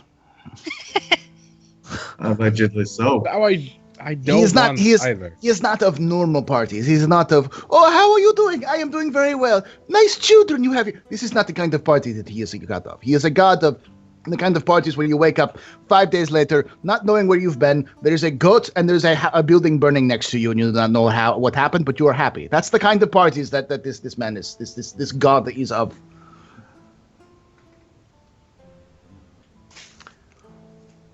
Okay, so So let us take his very kind gesture and get on this boat and leave. I'm not one to argue with the will of gods, and clearly this one has a stake here, so... So If you want to fight the Okay. god, Flint, we can come back later, and you can fight the god. But I guarantee you, he will. He will find us. Just take this for what it is. It is kind of a Children- chaotic. get to children's safety. Then later, we'll kill the god. I am not for killing gods. But it seems I'm outnumbered. But that god will find my axe before I am. Really? Will I? And all of a sudden you hear him from the corner. You turn around and there he is just standing there. Well, it took you long enough to figure it out. Thanks I for did getting my toy back. It's been sealed away far too long. But the boat is yours, a promise is a promise, and I get my party. And he's right. There's all sorts of parties, and fun is different for everyone, isn't it?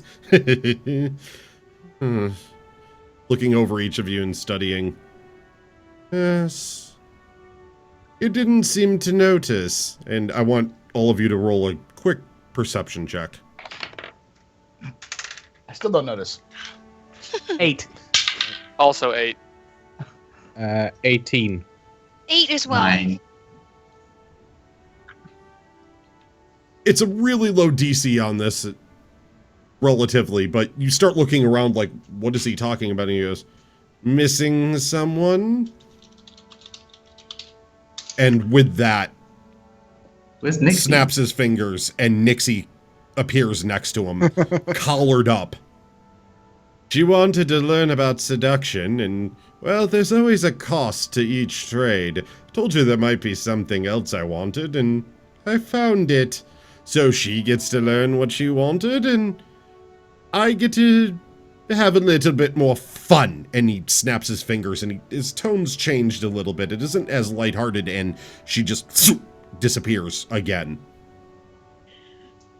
So, I have something of yours, and, in order to make sure that none of my brothers or sisters find out, because, let's just say, they won't be too happy if they find me in their territory.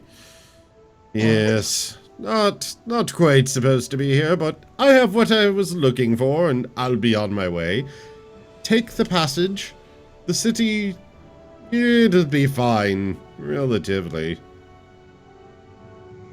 I look at him. I was willing to give you the city. I was willing to walk away from this, saying I was happy that way I did not get in trouble more than I normally do. But you take my friends, and by Sayune, I will have your head. Garrett, I think he's just going to teach her what she wants to know. Isn't that right, Ollie? She'll be back with us in a jiff once she's learned what she needs to know. She did ask to learn, and you have a bit of a mouth on you, don't you, Garrett? And he just sort of points a finger at you, and you see a little spark start to glow from there, and all of a sudden, you feel some sort of zap of something, but you don't know what it did. Me? Yeah. Yeah. I start charging at him immediately. I All right. restrain him. Yep. You restrain me? I'm restraining. Okay, I'm Both fighting of you against make him. an initiative roll.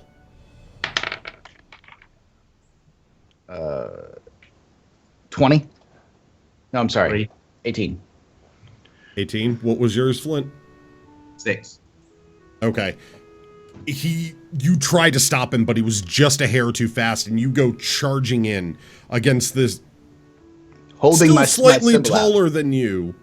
Yeah. Gnome. You're holding out your symbol, apparently. You're charging after him, and as you come up against him, you... Okay, what's your AC? 18. Okay, yeah. They're gonna die again. You feel a hand just backhand you across the face, and all the rest of you watch as Garrett goes flying across the room like he's nothing, like he was completely weightless, smashing headfirst into the wall, and now his head sticking through the board. Garrett, you hit hard, but you notice you don't really feel damage or pain, but now you're stuck with your head through the board and your feet wiggling in the air as he sits there. You've helped him take up his grandfather's traditions.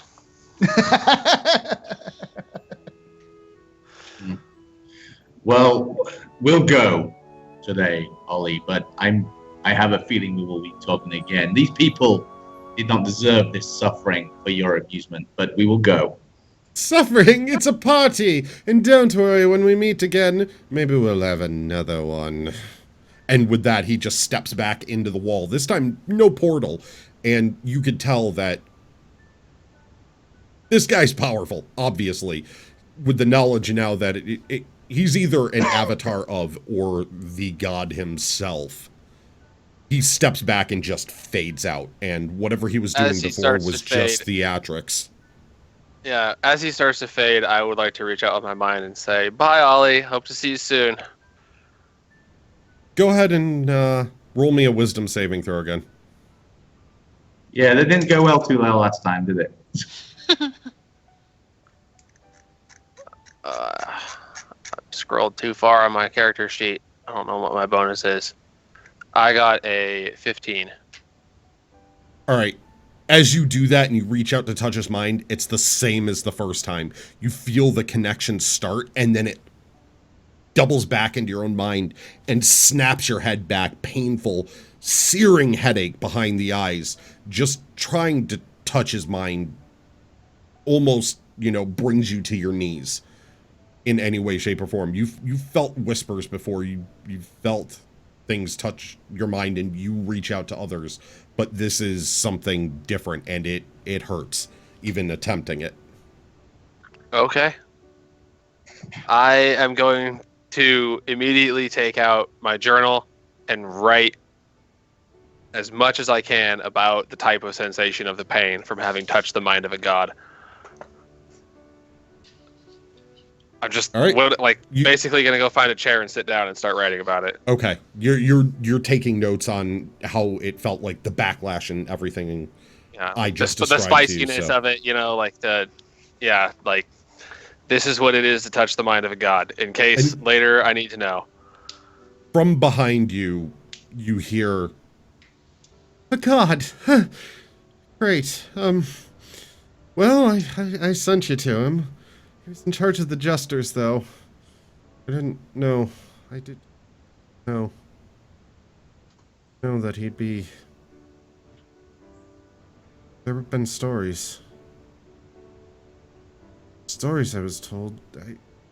I need to think on this. But he said use the ship. I need to, and you just see her muttering to herself now, Erethan stumbling sort of half over, and now you can see she's actually got a makeshift sort of crutch, and she's using it to prop herself up and just walks to the door and out, muttering to herself over and over. Marcus reaches over, now just going, this is fucked up, and pulls Garrett from the wall. Garrett, you feel yourself pop out. Not like you would think wood would splinter, you just pop out of the wall. And when you look back, the wall is Wall's fine. I mutter to myself, Seune, give me strength to deal with this trickster. And just kind of, I'm a lot more serious at this point. Before I was kind of happy and being like, Seune. Now I'm like, Seune. Okay. Death is coming. Yeah. You see I also Zangulus walks out the door yeah. behind Erethan. And as I go up to Flint, or I go up to Marcus. Marcus just pulled me out, and I say, Marcus, I need your help. You are handy with a sword, with a weapon. I need to learn. I am good, but I am not as good. I need to learn more about these.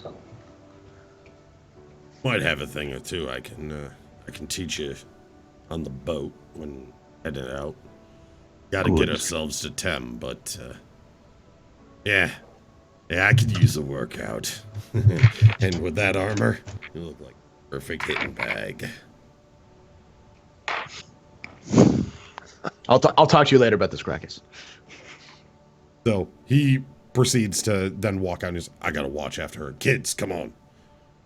And all the kids kind of crowd around him and they're shaking. A couple of them, you look over and you can see the pants are actually just wet.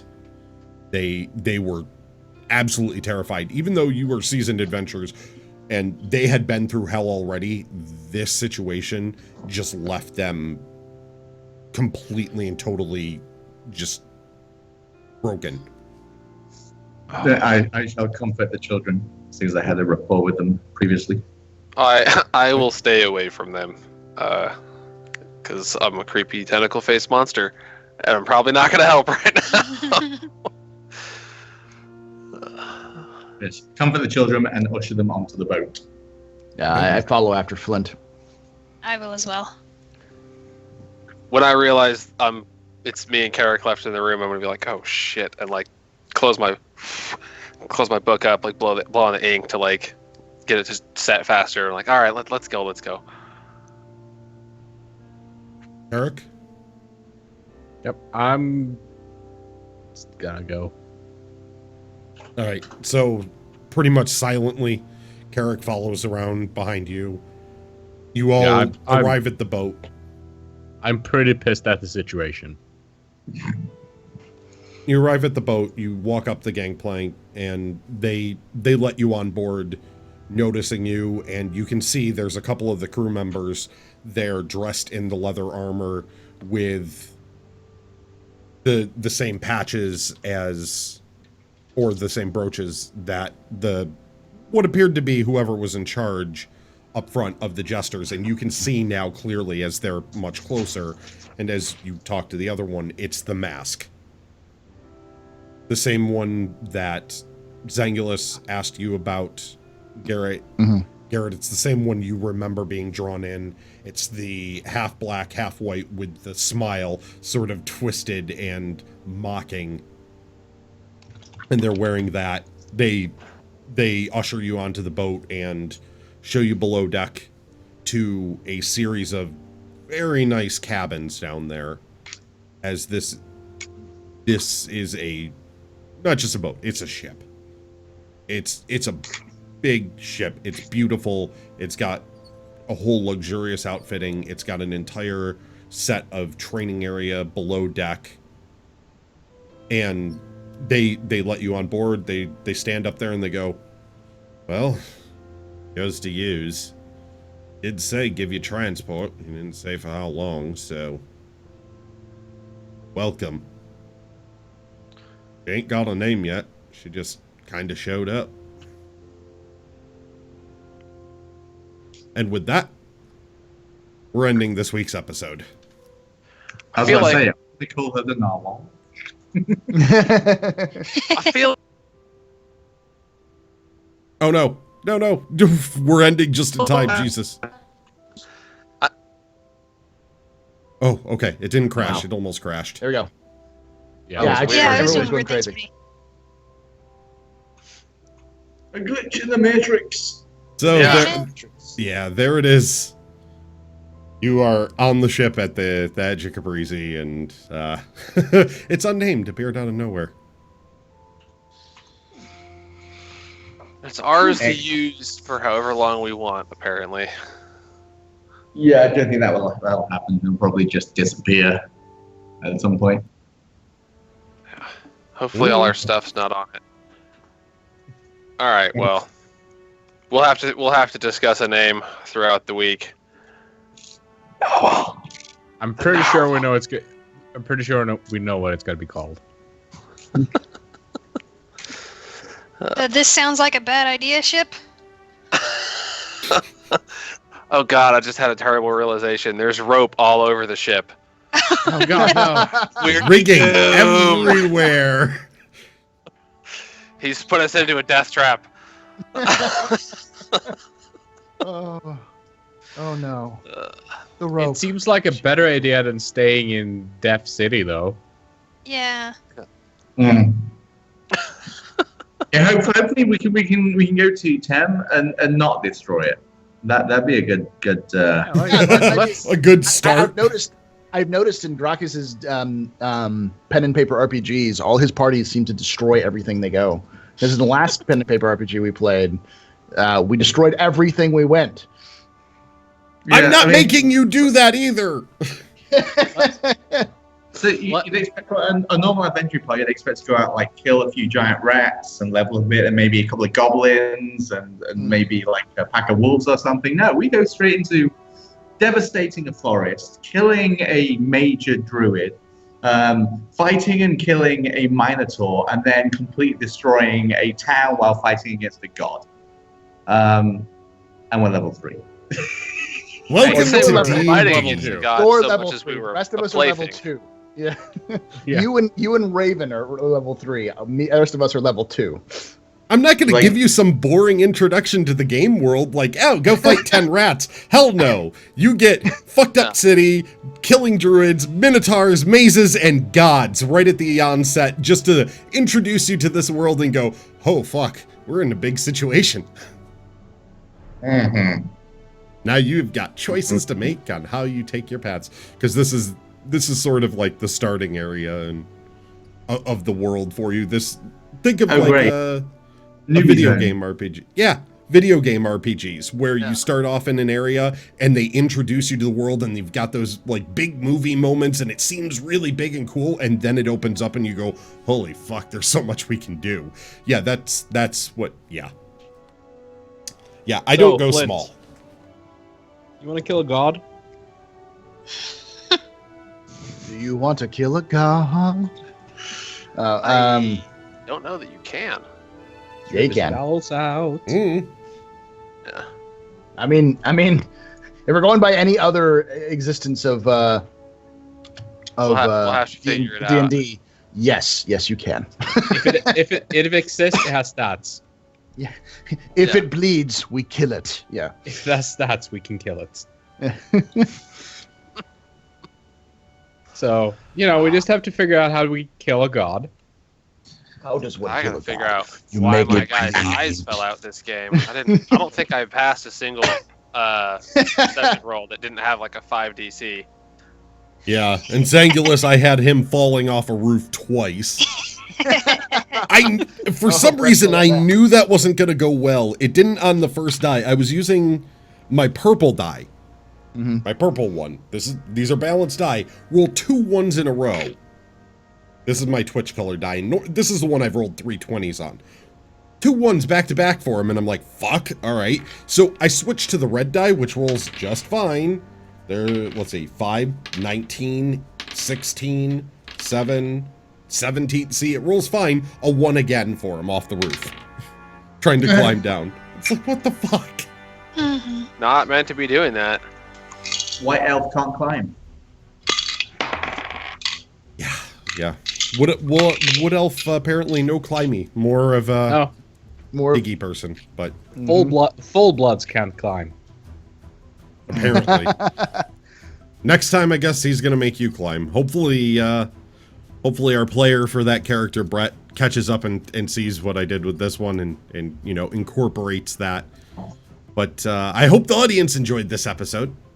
Well, I'm gonna keep up the rivalry. Like, he might not realize what I'm doing, but I'm gonna keep up the rivalry. I think he noticed. I hope he notices. And then, of course, the other one going on, but we haven't gotten more into that one yet either. That's up to the players if they continue those things. Oh, that's what makes it so fun. I can't wait to see what you guys name your ship, though. Oh yeah, there's going to be some discussion about that. Although I feel like the narwhal is going to be definitely a front runner. A front runner? Yeah. Well, his What's a character's narwhal? already named Flint. That's cheating, but we can discuss it.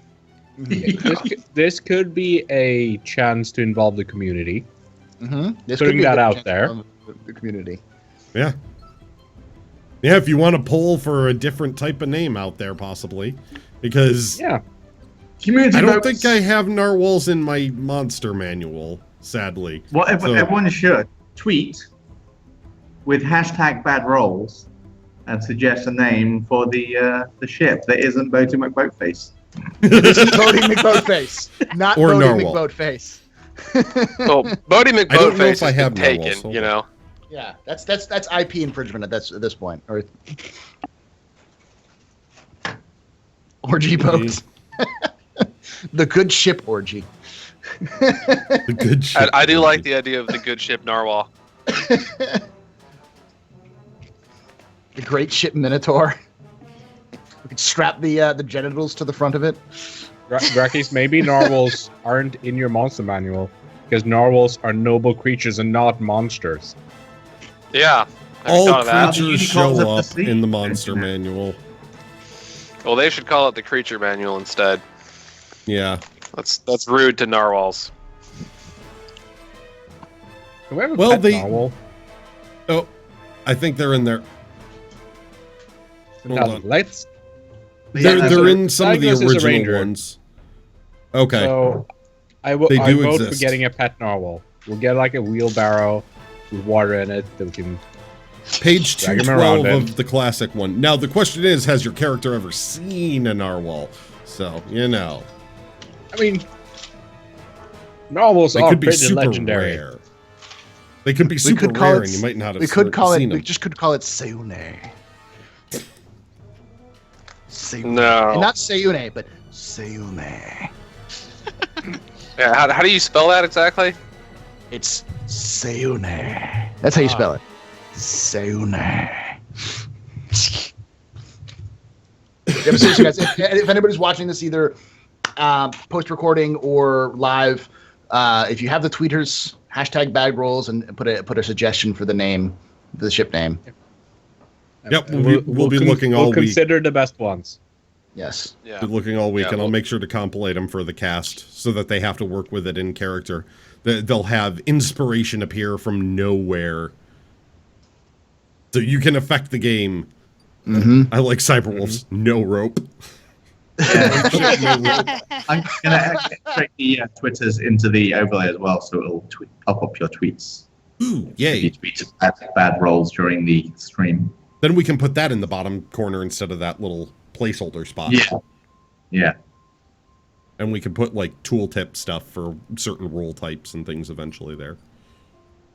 The Yes. bad salve. I have a salve for that. There is fan art of that. If you are in the Discord, there's fan art of that. And as more fan art appears for the show, we will be putting it in the Discord. And eventually I will make compilation videos as we get enough fan art to run one. We have 3 pieces of fan art. So not enough yet, but eventually we will. Yeah, so remember to join the Discord. You can chat with us throughout the week. We're usually in there. If you want to chat about anything or the game. Yep. Or if you just want to chat about D&D in general, Yep. I will probably occasionally put interesting stories from other D&D games I've been in, or there's some good tales of D&D on the internet that you can find. And So memes. those are the tales of D&D are welcome in Oh, yes. the general chat for everybody, because that shit cracks me up. And if you have any questions for me as a DM, I obviously homebrew a lot of this stuff. because I try to lean it towards keeping the story moving and flowing type of games rather than just very hardcore book stuff, because it's really all about making the game fun, having fun with your friends or with the players through the net who are also people I consider friends. But around a table or online, you always want to come away going, I had fun. So that's always what I try to tweak my rules for. So if you have any questions on how I do that, as to story points though, no, I'm not giving that away.